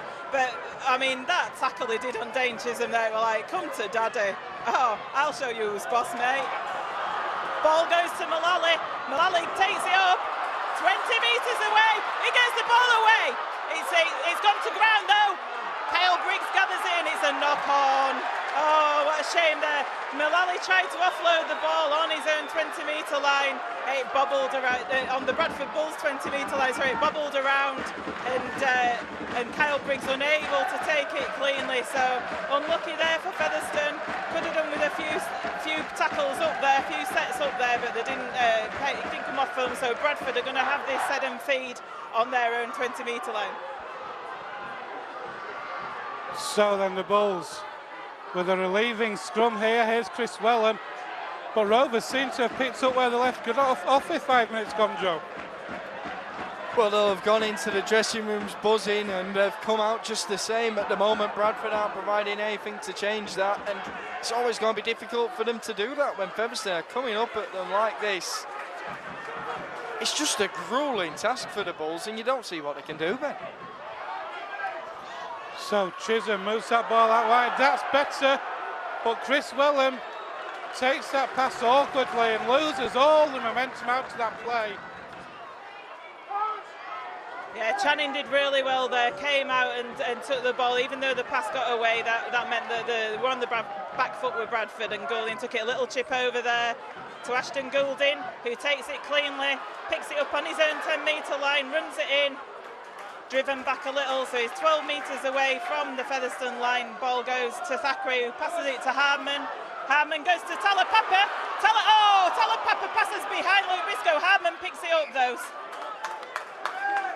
It's a knock on by the Bulls because they touched it, so it's going to be a Featherstone Rovers put in at that scrum. Bradford touched the ball, and that's why the pass from Talapapa went behind Luke Briscoe. If that pass could have found Luke Briscoe, Joe, that lane was clear and Briscoe was away then. Yeah, no matter how fast Americaro is, you wouldn't have fancied him to catch Briscoe. Once he pinned his ears back, he looked to be away, but a crucial touch there from the Bulls. So that, and there's Rovers, Joanne's favourite type of penalty. Rovers' customary differential penalty in a match. We love a differential penalty, don't we? Yeah, caught Bradford offside there at the scrum, so Featherstone get that penalty. They're going to take the tap. 40 metres away from the Bradford line, bit high on Talapapa there by Matty Blythe, I feel there, but referee lets it go. Goes to Griffin, who dances up the field there, 20 metres away from the Bradford line. Plays the ball to Ellis. Ellis shows it a couple of times, goes to Briggs, to Spears, a little bit fancy there. Goes to Hardman, who's wrapped up, perhaps a little bit too fancy, but no problem. We're 15 metres away still. Tim Spears drives it forward, 5 metres away from the line. Still going, 2 metres away. Plays the ball to Ellis, he might fancy himself. No, he doesn't. He passes it to the left to Briggs, to Thackeray. Thackeray gets wrapped up. Thought he was going to pass to Talapapa then, but he gets wrapped up. It's the last tackle. Missy Talapapa to Snitch. It's the last tackle, Steve. He gets wrapped up. We could have done with a little kick in there. Perhaps just lost track of where the tackles were there, I think, Ben. I said to you a minute ago, was it worth taking a 1 pointer? You said later in the game, maybe. But Rovers swarming defence. The Bulls are tight to their own line. If Rovers can keep the discipline here now, what an opportunity. Look at this defence. Oh, this is outstanding stuff. And that's why you don't take the 1 pointer, Ben, because Featherstone's defence, when Bradford have been coming away from their line, has been simply outstanding. It's showing again right here, keeping them pinned. They're only just out of their 30 now, Ben. Danny Addy just resumed his stint on the field of play, and they've got themselves just shy of the halfway line for the 5th tackle, unable to break out of their own half. It's Chisholm's kick over the top. Goulding's got to take it on the full, and now he's running it into the middle of the field. It's a good chase from Bradford, but still just shy of his own 30. He's going to play the ball. Channing brings the ball central now. Beautiful curving run, finds it, that little gap around the back of the ruck. Brilliant work from the Rovers. And here's Luke Briscoe having a turn. Andy Bostock's returned for Rovers. And Darryl Griffin's off. Here's Talapapa now. Ormondroyd's back on as well. How big is that for Rovers? Here goes Bostock.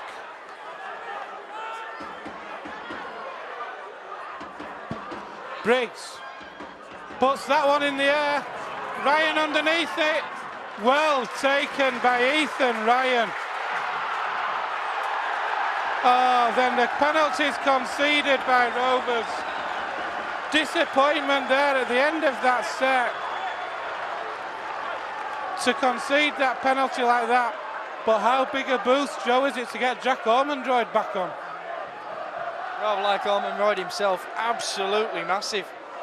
Just the problems Bradford were facing with him running the ball forward.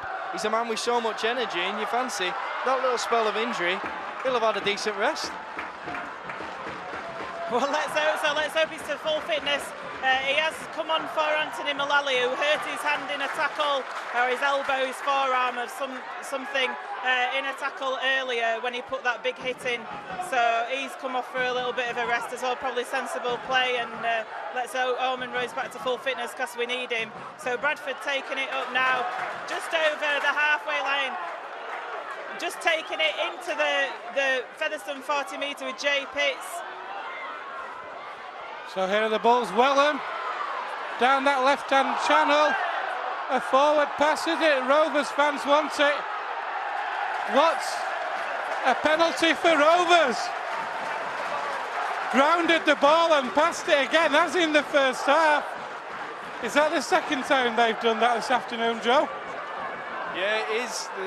Like I was saying to you earlier, Ben, it's unlike the held goal. That if it's your ball carrying arm that hits the ground, there's no way you can release it. You know you're tackled. That's dishonest play.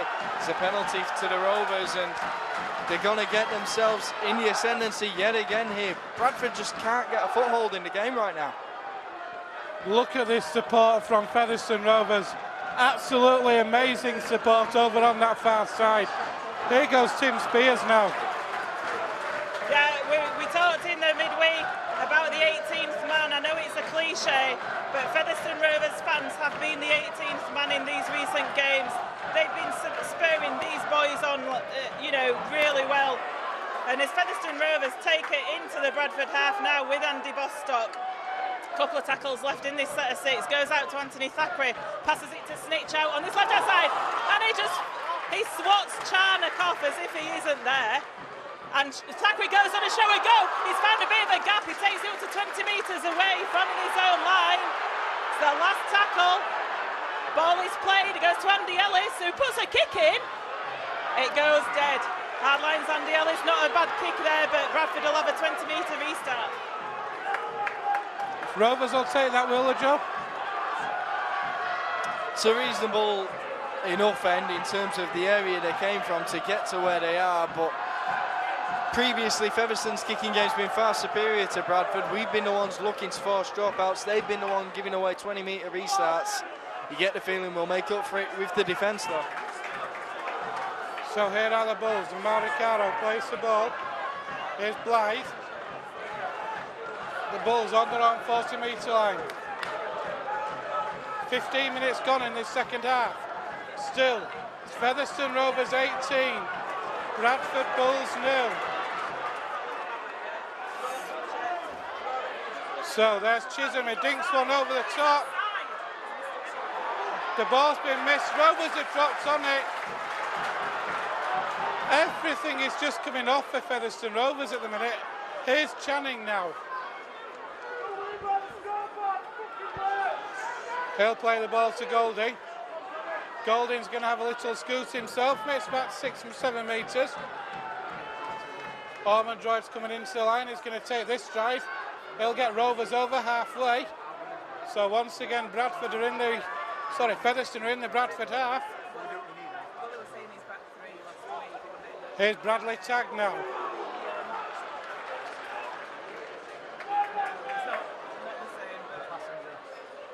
That's a great kick. An absolutely outstanding kick from Rovers. Kyle Briggs it was. Tim Spears, look at Tim Spears out on the field. Lifting the arms, raising the team, lifting the team. But just watching Jack Ormond Royd throughout that set, Joe, he doesn't look comfortable.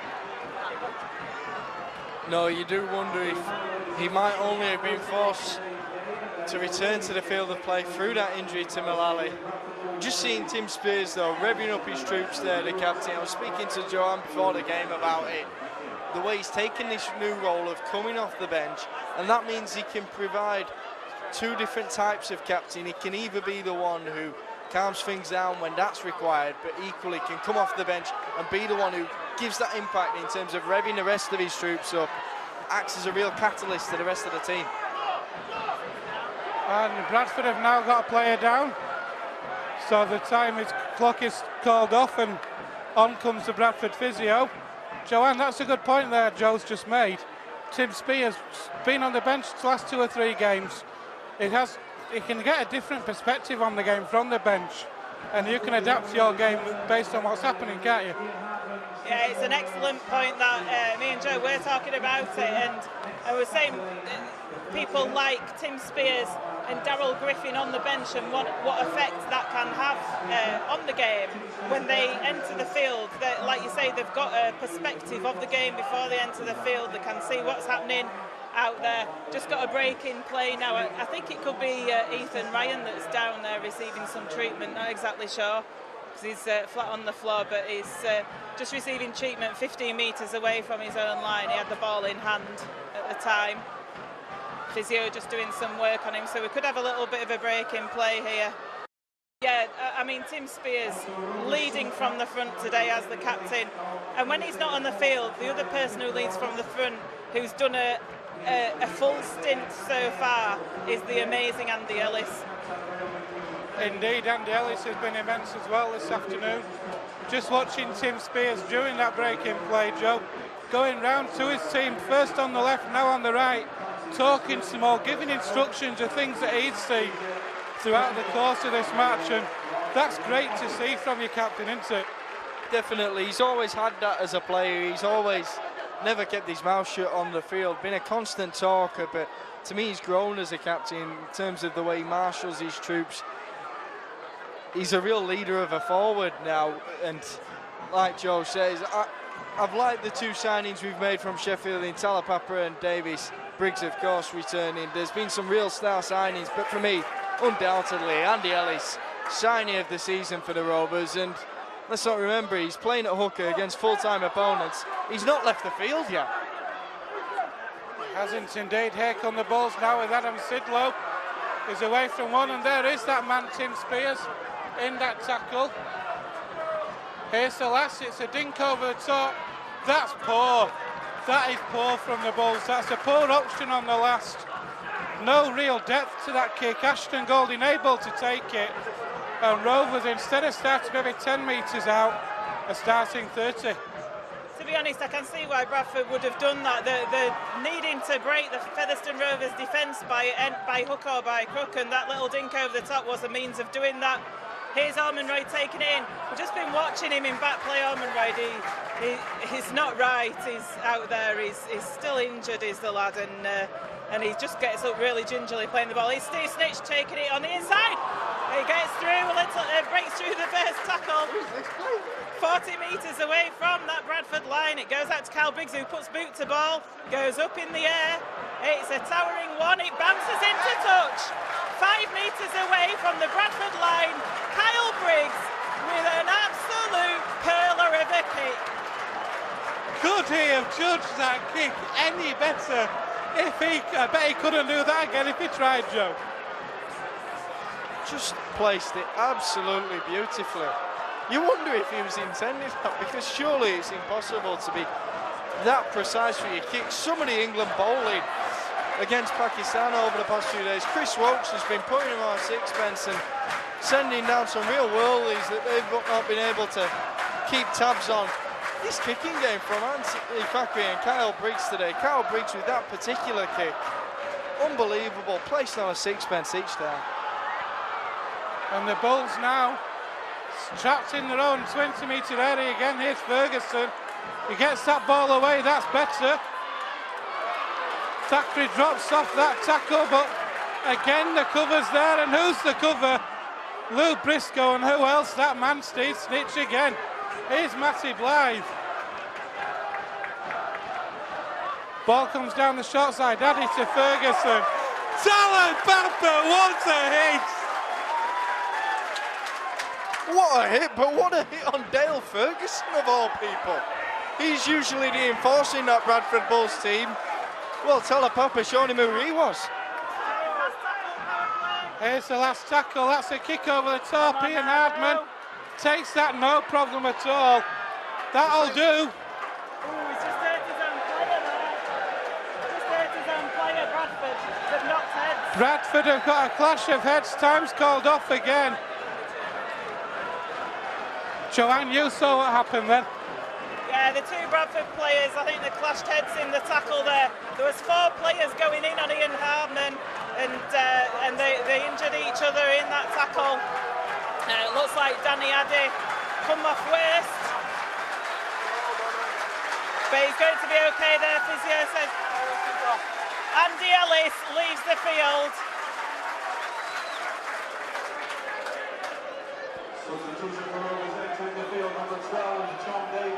And John Davis comes on for Andy Ellis.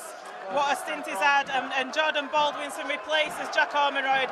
I feel that Jack was on there just to sort of like give the forwards a little bit of a breather. Fair play to John Sharp for doing that, but Jack Ormonroyd's done it tough out there this second half in that spell that he's been on, because he's in a lot of pain, is the lad, and well done, Jack. So John Davis has moved into hooker. Here's Talapapa again. Almost away, Talapapa. He's not a huge player in terms of size, but he makes up for it in brute strength. Here's Steve Snitch now. Rovers, Davis. Here's Baldwinson now. Rovers can smell the middle eights. We've got 21.5 minutes left. We're on the last tackle. Thackeray now. Kick over the top. It's taken though on this time by Kieran Moss, who moves that ball inside to Blythe. But look at that chase again. Baldwinson and Bostock. I wouldn't want to run into them two.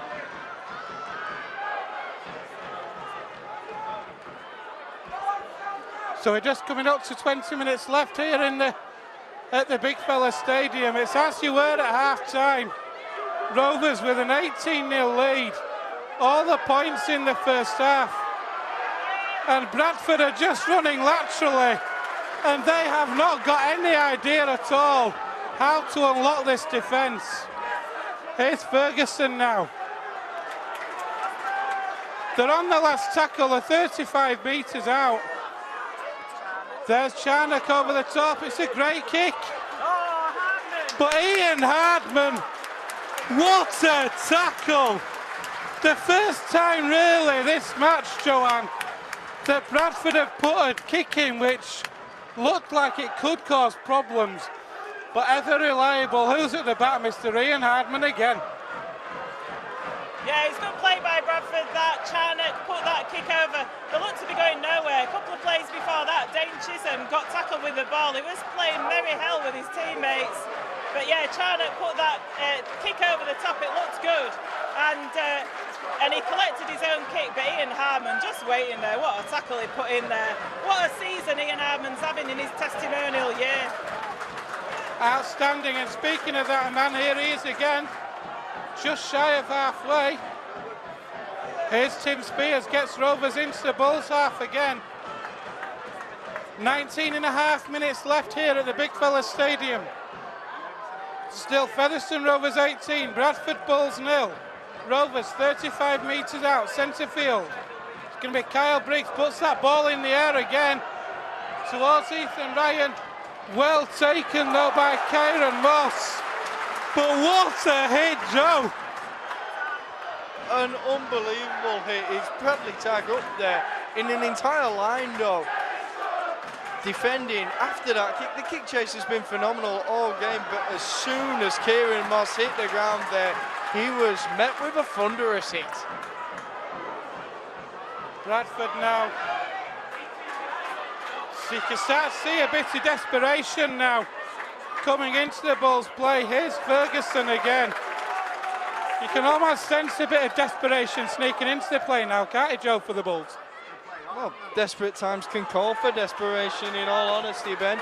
They've got to score 18 points in as many minutes. So here they are down this right side. Oh, that's a great tackle. Ferguson offloads as well. Where's the chasers? Thackeray, Bostock. It's a dink over the top. It's not back. It's still on the last. Somebody tackle him. Oh, yes. Absolutely outstanding defence from Featherstone Rovers. And Bradford Bulls at the minute. Hands on heads, hands on hips. Joanne, they do not know how to unlock this door. Well, John Sharp says Featherstone play hot. That were hot play indeed. Absolutely nowhere for Bradford. The work rate that these boys are going through this afternoon, they're all playing for each other out there. They've got the belief. Come on, Featherstone. Here's Tim Spears now.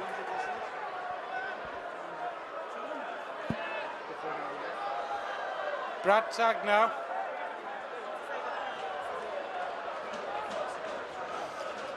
Briggs finds Spears. Rovers 30 metres out, 15 metres in from touch on that right-hand side. Davis comes infield to Briggs. Spreads it into Thackeray. Thackeray almost through a gap. Ferguson with the tackle. There's a penalty. I don't need to tell you what the fans want to happen right now. Joseph. The two. It's obviously has to be the 2 points for Featherstone here. They're going to extend the lead to 4 scores, and Bradford are going to have to score that many against a team that they've not been able to break down for the entirety of this game. We said desperate times are calling on desperation from Bradford, and it was desperation in the tackle there. They had to do anything they could to stop Featherstone. They had to try and hold them up because they were getting a roll on. They looked in danger of scoring. That's what's caused the penalty. That's what's going to cause Featherstone to extend their lead now. They've been dominant all the way through this game, dominant this half. There's chance of cheat from the crowd. Cheat does not explain this performance. Bradford fans showing their opinion of Mr. Thaler, but Rovers have done such a good job. Joanne. Yeah, the shouting cheat and you don't know what you're doing to Mr. Thaler out there. Well, Cal Briggs slots this over for the 2. Featherstone Rovers 20, Bradford Bulls 0. That's the scoreline. That's nothing to do with Mr. Thaler out there. 15 minutes remaining in this game. Dare we dream, Joseph? Dare we dream, Ben? Dare we dream? We've got no choice in the matter, Ben, because I am dreaming right now. Top 4, here we come. There's the kick-off, it's not on though. And the Bradford Bulls have got the ball back. And Rovers now with Chris Wellham. Bulls, sorry, with Chris Wellham. They're 15 metres away. They need something here desperately. Dale Ferguson.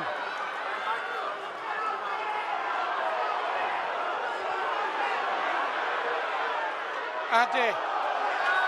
And they've lost the ball in the tackle again. There's the knock on. And this, Joanne, reminds me a lot of the match against Batley. Oh yeah, it is. It's like the match against Batley where we were nilling Batley till very late in the game, weren't we?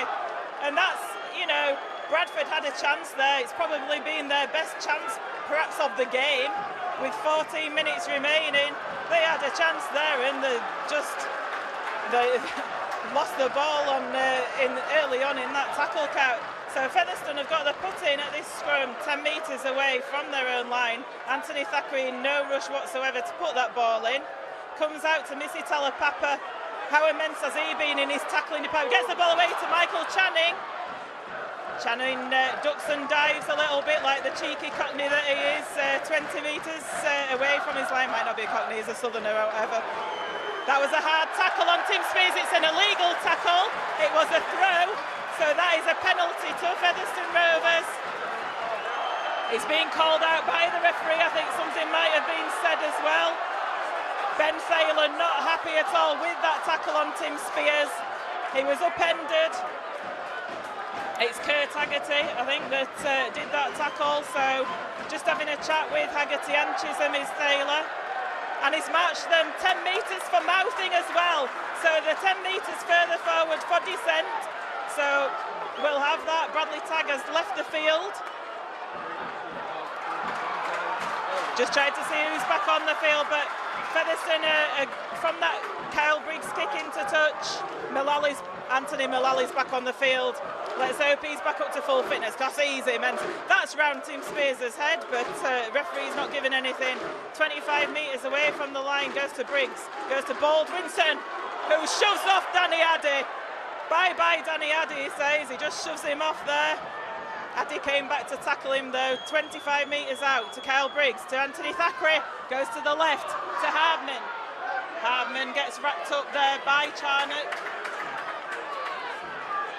15 metres away from the Bradford line, goes to Thackeray, into the middle to Mullally. That's a good tackle there, good tackle on Mullally from Addy. Davis in at dummy half to Briggs, goes out to the right to Channing. He's got 3 players against him though, can't really do anything, decides to take the tackle and goes down 5 metres away. It's the last tackle here, what can Kyle Briggs do? Puts a little grubber kick in, it's spilt, it's a try! No, it's not, it's a penalty for offside. Oh, that's an immense decision there by Ben Thaler. He's given the penalty for offside. How unfortunate that was, because the ball was spilt by Bradford under the posts, but Featherstone Rovers offside when that kick was put in by Kyle Briggs. They have not found touch, and Luke Briscoe takes the ball. That was a high tackle there. I think somebody might be in a lot of trouble from Bradford. He's calling him out. That was a high tackle on Luke Briscoe. He's actually down there with cramp, but he's calling Dale Ferguson out. Is Ben Thaler. It was a high tackle on Luke Briscoe, a bit of a grab, but Bradford not finding touch from the penalty. That is just basic rugby league, and it shows how they're trying to, they are under pressure, they're trying to take the ball up the field. There's players out there with cramp at the moment. Bradford player behind the sticks with cramp getting treatment. Luke Briscoe getting treatment for cramp as well. But this will be a penalty to Featherstone. Dale Ferguson had a talking to from the referee. So it's out here on the left, it's not kickable. John Davis, I think, asking, shall we go for 2? But that's not going to happen. Physio gets the player that was receiving treatment for Bradford up on his feet. So John Davis will take this penalty tap 10 metres away from the line. Goes to Baldwinson. Baldwinson's safe as houses, isn't he? He's 8 metres out now. Goes to John Davis, acting dummy half. Decides to go a bit dodgy himself, dodging through. 3 metres away, Fantine and Andy Ellis. Bostock in at dummy half, goes to Thackeray. Steve Snitch again. Manages to hold on to the ball 2 metres away. John Davis in, goes to Thackeray. Bostock taking it up again. 5 metres away, lost a little bit of ground. It was a bit of a slow pass from Davis, from the acting dummy half. Goes to Thackeray this time. Thackeray inside to Mullally. Mullally fancies himself. He's looking to offload the ball. It's knocked on by Jordan Baldwinson. Mullally took it forward.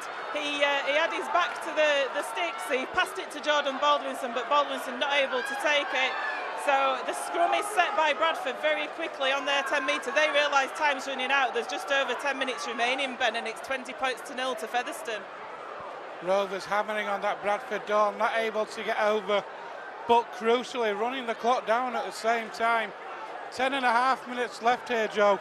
Still Featherstone 20, Bradford 0. And crucially that, yes, they didn't get the try, but look where they've turned it over. And with 10 minutes left, the Bulls have still got to score 4 times. Well, we can see with the penalty slipping in, it appears Bradford aren't just losing this game on the scoreboard. They've lost it in their heads too. With the speed that they set that scrum at, though, you can see maybe there's still a bit of hope in these players' minds. Here's Ferguson now. Bostock in that tackle, and Baldwinson. Addy finds Chisholm. Well, ball's worked out wide, but great defence again from Rovers. The Bulls are just in the Rovers half. That's a good run from Sidlow. Offloads to nobody. Picked up by Mullally. And I heard a shout from underneath me a minute ago, Joe. You're being beaten by part-timers. And there's a nasty tackle. Bradford are losing the cool. Like you say, Ben, they are full-timers. They're the ones who came into this match as the favourites. They're the ones who had to win this to have a successful season. Anything less than top 4 is not acceptable for them, and the pressure therefore is hugely on them. It's showing with these penalties now.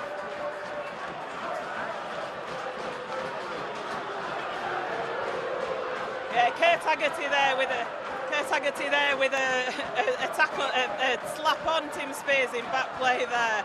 Just not allowed, is it? That off the ball. Ben Saylor saw it though. Cal Briggs with that kick to touch, and it's going to be taken on the tap, 28 metres away from the line. So Rovers with another set on the Bulls line. Still leading by 28 points to 0 with 10.5 minutes left here.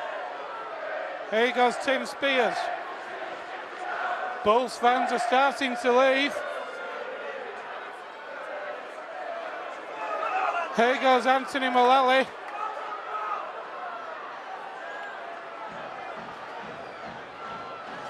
Thackeray now. Finds Talapapa back on the inside. Still going Talapapa. Finds Briggs now. Briggs stops. It opens up Briggs. It's touched by the Bulls. Back to one. Golding! There's no try there because it was an obstruction. Kyle Briggs pulled up, but the runner had already gone through from Featherstone. Unlucky, we thought it was a try, but yeah, Kyle Briggs pulled up. He knew it was obstruction, and then there'd been the gap made by the dummy runner that had obstructed the Bradford players. Kyle Briggs then chose to run through that gap, so quite rightly Ben Thaler gave the penalty to Bradford. Everybody in the stadium was ready to party, but it wasn't to be so. 9 minutes remaining, 20 points to 0 to Featherstone. I was ready to party, never mind the rest of the stadium, Joe. Yeah, it was a little bizarre from Kyle Briggs, in all honesty. Tim Spears was the dummy runner who came across, and Briggs held up, noticing that it would be obstruction if he ran behind him, but then after Spears passing through the line, appeared to think it wouldn't be obstruction if he then went to run on the outside. The matter was, though, that the Bradford players were unable to get across because Spears' run had held them up. Therefore, it has to be an obstruction penalty, and the try can't count for Featherstone. 9.5 minutes left on the stadium clock. Still Featherstone Rovers 20, Bradford Bulls 0. Hang on, we've got a Bradford player in the bin. I think. I'm not sure who it is. It's Kurt Haggerty. Yeah, Kurt Haggerty, he's been on a warning all afternoon. He's the one that was mouthing off before it was dissent. He's the one who gave Tim Spears a slapping back play. Ben Thaler's had enough. He's put him in the bin for the rest of this game. Bradford will have 12 men to finish this game out. 8 minutes left. Featherstone Rovers 20, Bradford Bulls 0. Doesn't that have a good ring to it, Joe? It certainly does. To me, the game's in the bag now, Ben. It's the matter of that confidence boost going into the middle eights that we'll get by keeping Bradford Bulls full-time opposition nilled for the entirety of the game in front of our home support as well. How packed is that first game down at the Big Fella's going to be? Oh, it's going to be absolutely immense. Here's Tim Spears now. Rovers 15 out, just to the right of the uprights. Johnny Davis from acting half finds Baldwinson. Baldwinson makes a good 7 or 8 metres. Rovers 8 metres out under the sticks. Davis goes himself. Baldwinson's the acting halfback, finds Mullally. He just holds on. Rovers will take that.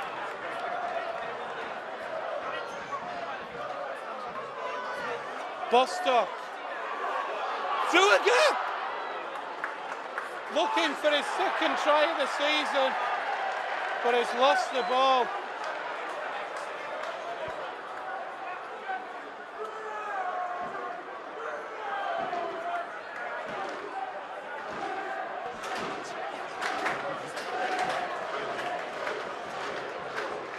We've got about 7.5 minutes left, Joe. I'll come to you. Here we go. 4,500 here this afternoon. 4,554. Joe, who's the Rovers team TV man of the match this afternoon? Well, by unanimous decision, without a doubt, Ben. There's been some fantastic performances all the way across the team, but you've got to give it to Steve Snitch. He's looked a transformed player from the man we signed. He's always been solid, but today he's been phenomenal. He's been outstanding. He's looked like a top quality Super League second rower. Bradford have gone for the kick early doors, but no one's got the pace on Ashton Golding. He's going to return it in. He's returning it well. He's got Featherstone just shy of the halfway line, but yeah, Steve Snitch, without a doubt, has to get a man of the match award. But if you could give it to anyone, it would have to be that Featherstone defensive unit, because like we say, we've had that togetherness again, and it's been the way they've performed as a team that's truly shone today. Here's Davies now. So Steve Snitch is the Rovers TV man of the match. Here's Ian Hardman now. I'd just like to say 1 to 17 man of the match for me. Pick Snitch out because he's been amazing, he's been immense. But this team just play for each other. They've got the belief. It's on the last tackle now, 15 metres away. Goes out to Thackeray. Thackeray shows a little dummy and he drills it in. Comes off the balls and Thackeray's just happy to kick it into touch actually. Fair play to him. So Bradford will have to scrum down 11 metres. They're going for a quick scrum here. Got 6 minutes remaining. It's going to take a miracle for Bradford to come back from this with Featherstone leading 20 points to 0. Do you drop a winger back? Rovers had Luke Briscoe's just dropped back slightly after the last scrum, where they kicked from the base of the scrum. Haven't done it on this occasion. Here's Matty Blythe now. There's 6 minutes left on the stadium clock. Don't know about the timekeepers away behind us. Here's Chris Wellham. Wellham's away. Still going, Chris Wellham. Golding's chased him down. He's got the pass away. But look at this defence. Michael Channing with the tackle now. Chisholm puts the crossfield kick in. Briscoe takes it. What a take from Luke Briscoe. Here's man of the match, Steve Snitch now. I'd just like to say, Ben, as well, it's so important going into the middle eights that we're going to be in, which is absolutely unbelievable for a Featherstone Rovers fan. And they're just losing it a little bit. Joe Philbin putting a little bit of extras in on the tackle. Ben Thaler says, we don't need this now, come on. 5 minutes left. Touch judge came on the field there. Touch judge Mr. Martin, it was, that came on the field. The infamous one. And I was just going to say, as a Featherstone Rovers fan, we're going to be in the middle eights. We've had 21 years of wilderness in Super League, out of Super League, and this just means so much for the club in terms of revenue, in terms of getting some Super League clubs down here at Post Office Road. And that's what we want. And a lot of the Super League clubs this morning were messaging saying, we'd love to come down to Post Office Road. We've not been there for years. We're so looking forward to it. And that's what's happening at the moment, guys. You're going to be coming and visiting us, so please come in your numbers. Absolutely. Here's Anthony Thackeray now. Dinks inside, dinking, dancing, run again. He's had to be in with a shout to man of the match as well, did Anthony Thackeray. John Davis, though, he dinks one through. Maybe not the best option there, but Rovers will take it. They're pinning the balls back tight to their own line. The Bulls have got fully 90 metres to go. There's a penalty for a pull at the leg. That'll piggyback it them a few metres. They're going to start 5 short of halfway. There's just under 4 minutes left on the stadium clock. I don't know what there is on the timekeeper's clock below us. Here are the Bulls, so just starting on halfway now. Listen to the noise from those fans. Over in that far side and below us. What a tackle that is.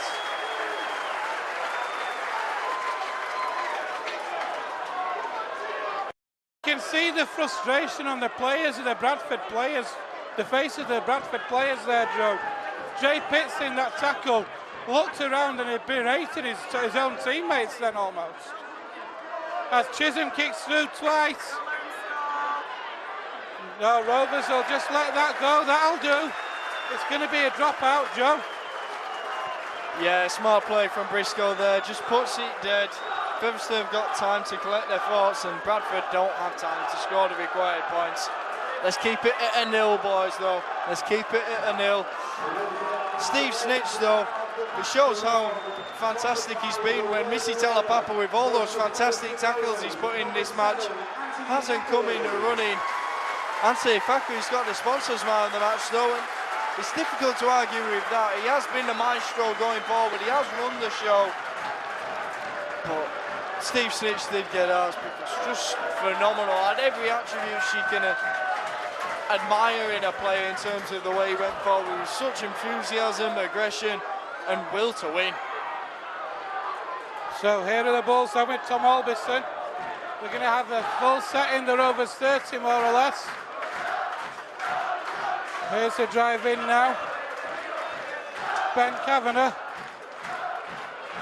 Addy moves it out to Chisholm, an early kick. Golding chases, he'll knock it dead again.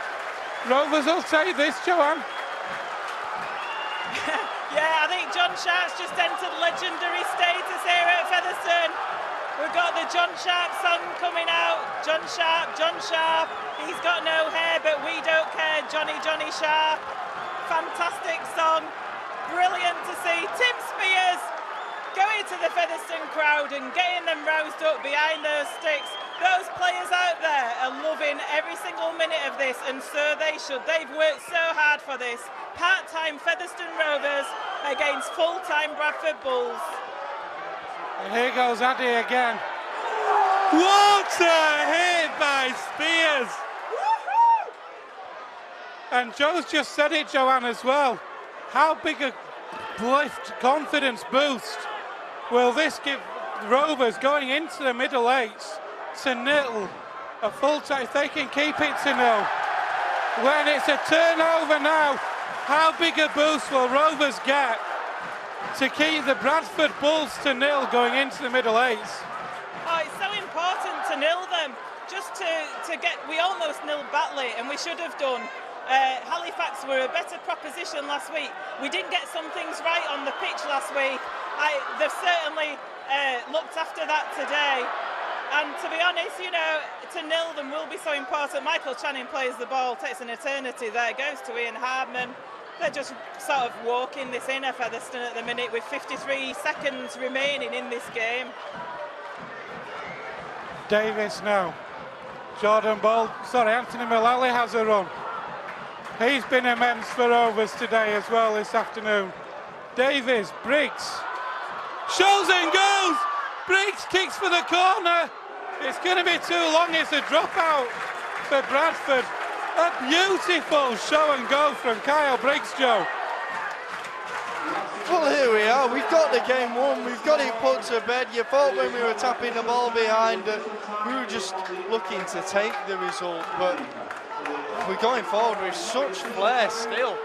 We're still looking to put on a spectacle, and that's the way this game has been. It's about showing a performance and make it a pleasant day for the fans. I just want to say as well, as the clock counts down, it's going to be a dropout to Bradford. Batley have won at Swinton, so it's going to be Featherstone and Batley in that top four. Who'd have thought that at the beginning of the season? People would have put the money on Lee. Nowhere, you know. And now it's 2 seconds left. Tim Spears has the ball and the shooter goes! That is Featherstone Rovers in the Super 8 qualifiers for Super League. That is amazing. The crowd are on the pitch. Absolutely unbelievable. The crowd are coming on the pitch. What a performance from Featherstone Rovers. From minute 1 to minute 80. Absolutely outstanding. Featherstone Rovers 20, Bradford Bulls 0. Joe, if I said that to you at 3 o'clock, would you have believed me? You know what, with this team, Ben, maybe just unbelievable as it is. Two feelings going into this game. Nerves undoubtedly, but that bit of a sense of excitement. There was that buzz before the game, you just had a feeling we could do this. But to do it in such an emphatic manner, simply unbelievable. Let's remember the people who lost out in today's game though. Some desolate looking Bradford Bulls players there. Pay credit to Michael Channing who went over and embraced Amari Aro over on that far side. Not feeling too chipper the lad, but the Rovers players in their moment of jubilation are being hugely considerate there. Absolutely outstanding from minute 1 to minute 80. Joanne, I don't know if anybody cares right now. Do you want to give us a rundown of what's happened this afternoon? Well, second half, Calgary's got a penalty and we've won. That's all we need to know. 20 points to 0. Absolutely outstanding, folks. Rovers have won it. It's full time here at the Big Fella Stadium. Featherstone Rovers 20, Bradford Bulls 0. And we're going pitch side for some match reaction.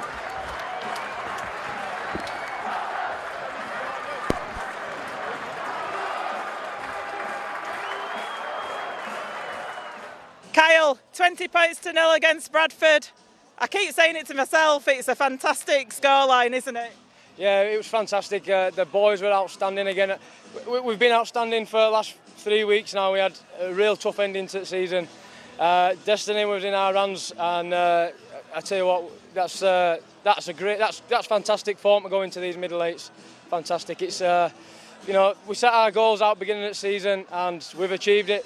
Now it's just to kick on in these middle eights and see if we can challenge them big boys up there. And all the pressure was on Bradford today, really, wasn't it? I mean, you saw them at the end of the game. They were absolutely deflated with those Bradford players because as a full-time professional team, they were expected to make that top four. They've spent a lot of money to get there, and they're now in the Super 8's Championship Shield, and Featherstone in the Super 8's qualifiers with Batley. Yeah. It's I think Batley. We got Bradford, at a good time really. I think they're a little bit busted in their camp. Which, they've got a lot of strength in depth though, so should be able to manage with that, and we've only got a small squad. Again, I can't, I'm too excited, it's the boys are fantastic. Just can't wait for these middle eights now. Oh, certainly, and it's just the strength and the belief that the squad have got, and you can tell you work hard for each other out there. It's all instilled in you, isn't it, from 1 to 17? Yeah, definitely. Like I said in an interview the other day with yourself, the adversity we've gone through in the last few weeks, I think it's probably made us tighter as a group, as a team, and it just showed over the last 3 weeks on the field how tight it has made us, and the boys have been great.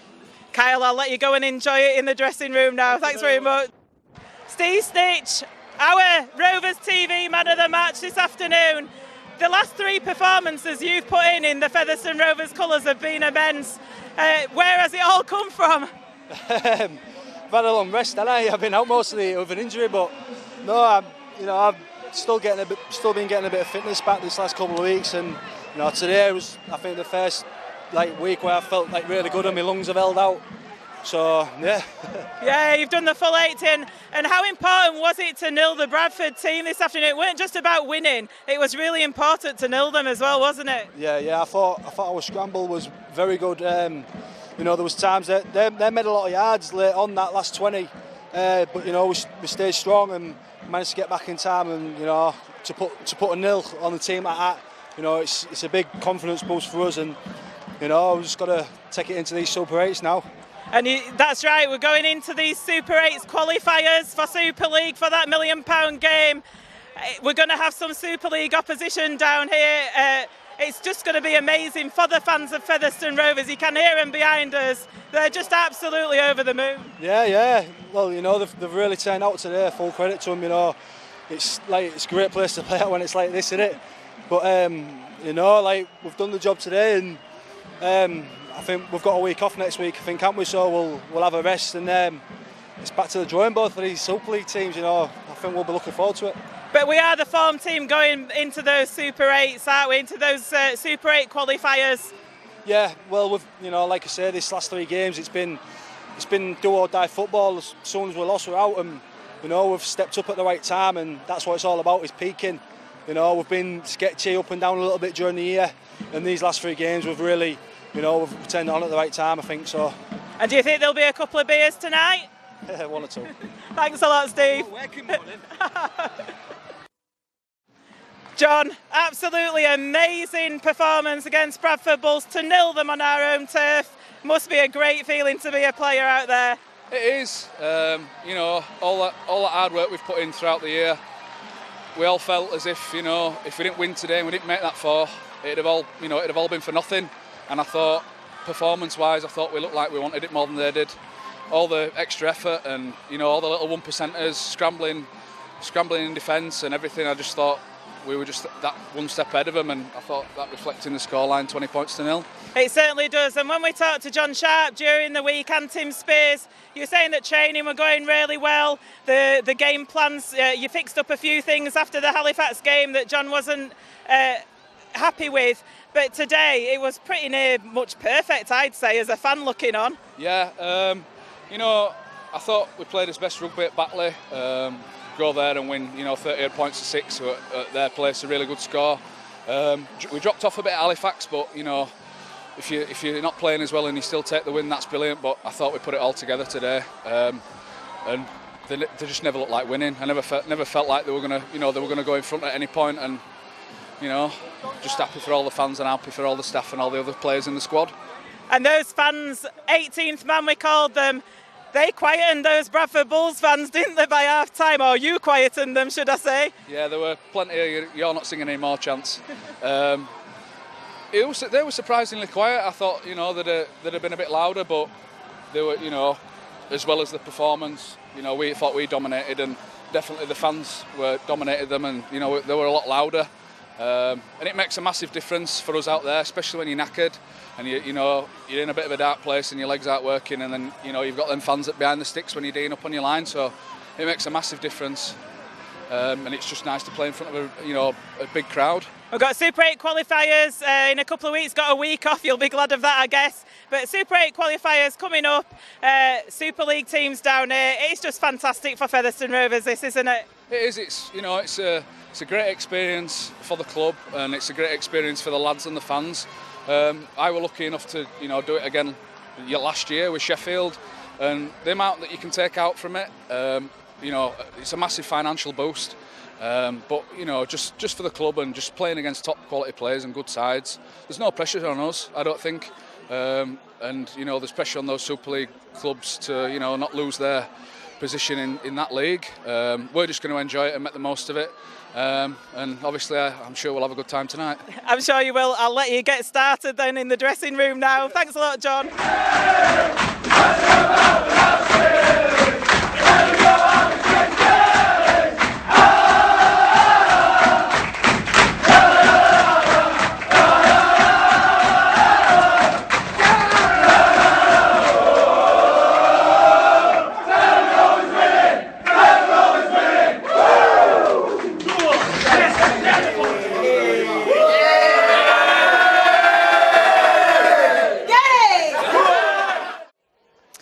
John, 20 points to 0 scoreline against Bradford Bulls. We talked, didn't we, earlier about quarter-final, semi-final. This was the cup final, and we blitzed them off the park, basically, didn't we? We played really well. I thought, the build-up, we had momentum from Batley. I thought the Batley game was a really big game for us. I thought it got us ready for Halifax. And then the game at Halifax, I knew was going to be an absolutely massive game for us. We needed to be as good as we can possibly be, and I thought that gave us some belief and momentum going into this game. I know Bradford as a club are a fantastic club. They've got a good owner and they've got a good roster of players, and they do things the right way. They've got a young coach in there who's highly intelligent, is a smart coach. So I knew that we had to be good. We had to We had to be technical. We had to understand how to defend against Bradford and how to exploit some of the weaknesses that we thought we might be able to. And fortunately, we had that belief from the previous game, so it gave us a little bit of confidence and momentum going into it. I've just been listening to Rowan Smith being interviewed up the tunnel there by the Bradford Bulls press, and he said that Featherstone, he described them as a well-oiled machine, and that's the ultimate compliment, really, isn't it, from an opposition coach? Yeah, I've known Rowan for, well, it seems like forever. His dad coached me and was the greatest coach I've ever worked with. I've known Rowan since he was about 5 years old when he came across to Hull with Keegan as well, so they're a really good family and high quality people, and Rowan's going to be a really good coach, and they'll bounce back from it as a club, they will, and he'll lead them to I'm sure some improved results and a climb up the table. And like you say, this result has been coming, hasn't it, from the Batley and Halifax performances, and we kept saying strength through adversity, the adversity off the field. What does it mean for the club Featherstone Rovers to get into the Super 8's qualifiers? Financially, I think it's just a massive thing for the club. I think that can't be underestimated, and the number of issues that we probably had this year that we didn't quite like, but we dealt with them internally. It's all been sorted, and we just ourselves down, and there'll be other dramas cropping up, but as a club we've got some resilience.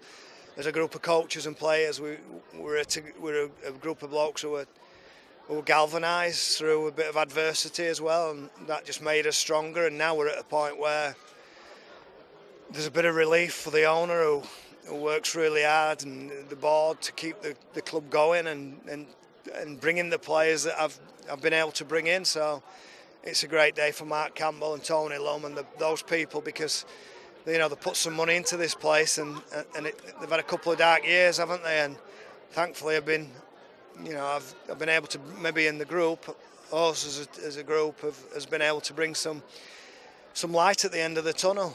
So I'm chuffed to bits for those guys, certainly. And when you look at the game today, the game management was almost perfect from a fan's view anyway. And it's just the strength and the belief that's been instilled into this set of players, and how they work hard for each other as a team. Bradford had a chance near the end to perhaps score, but you could see that they were desperate to nil this Bradford team and working hard for each other. And Jack Ormonroyd coming back on, he was obviously not too great, was he, at the time, but coming on so that some of his forwards could have a spell off on the bench.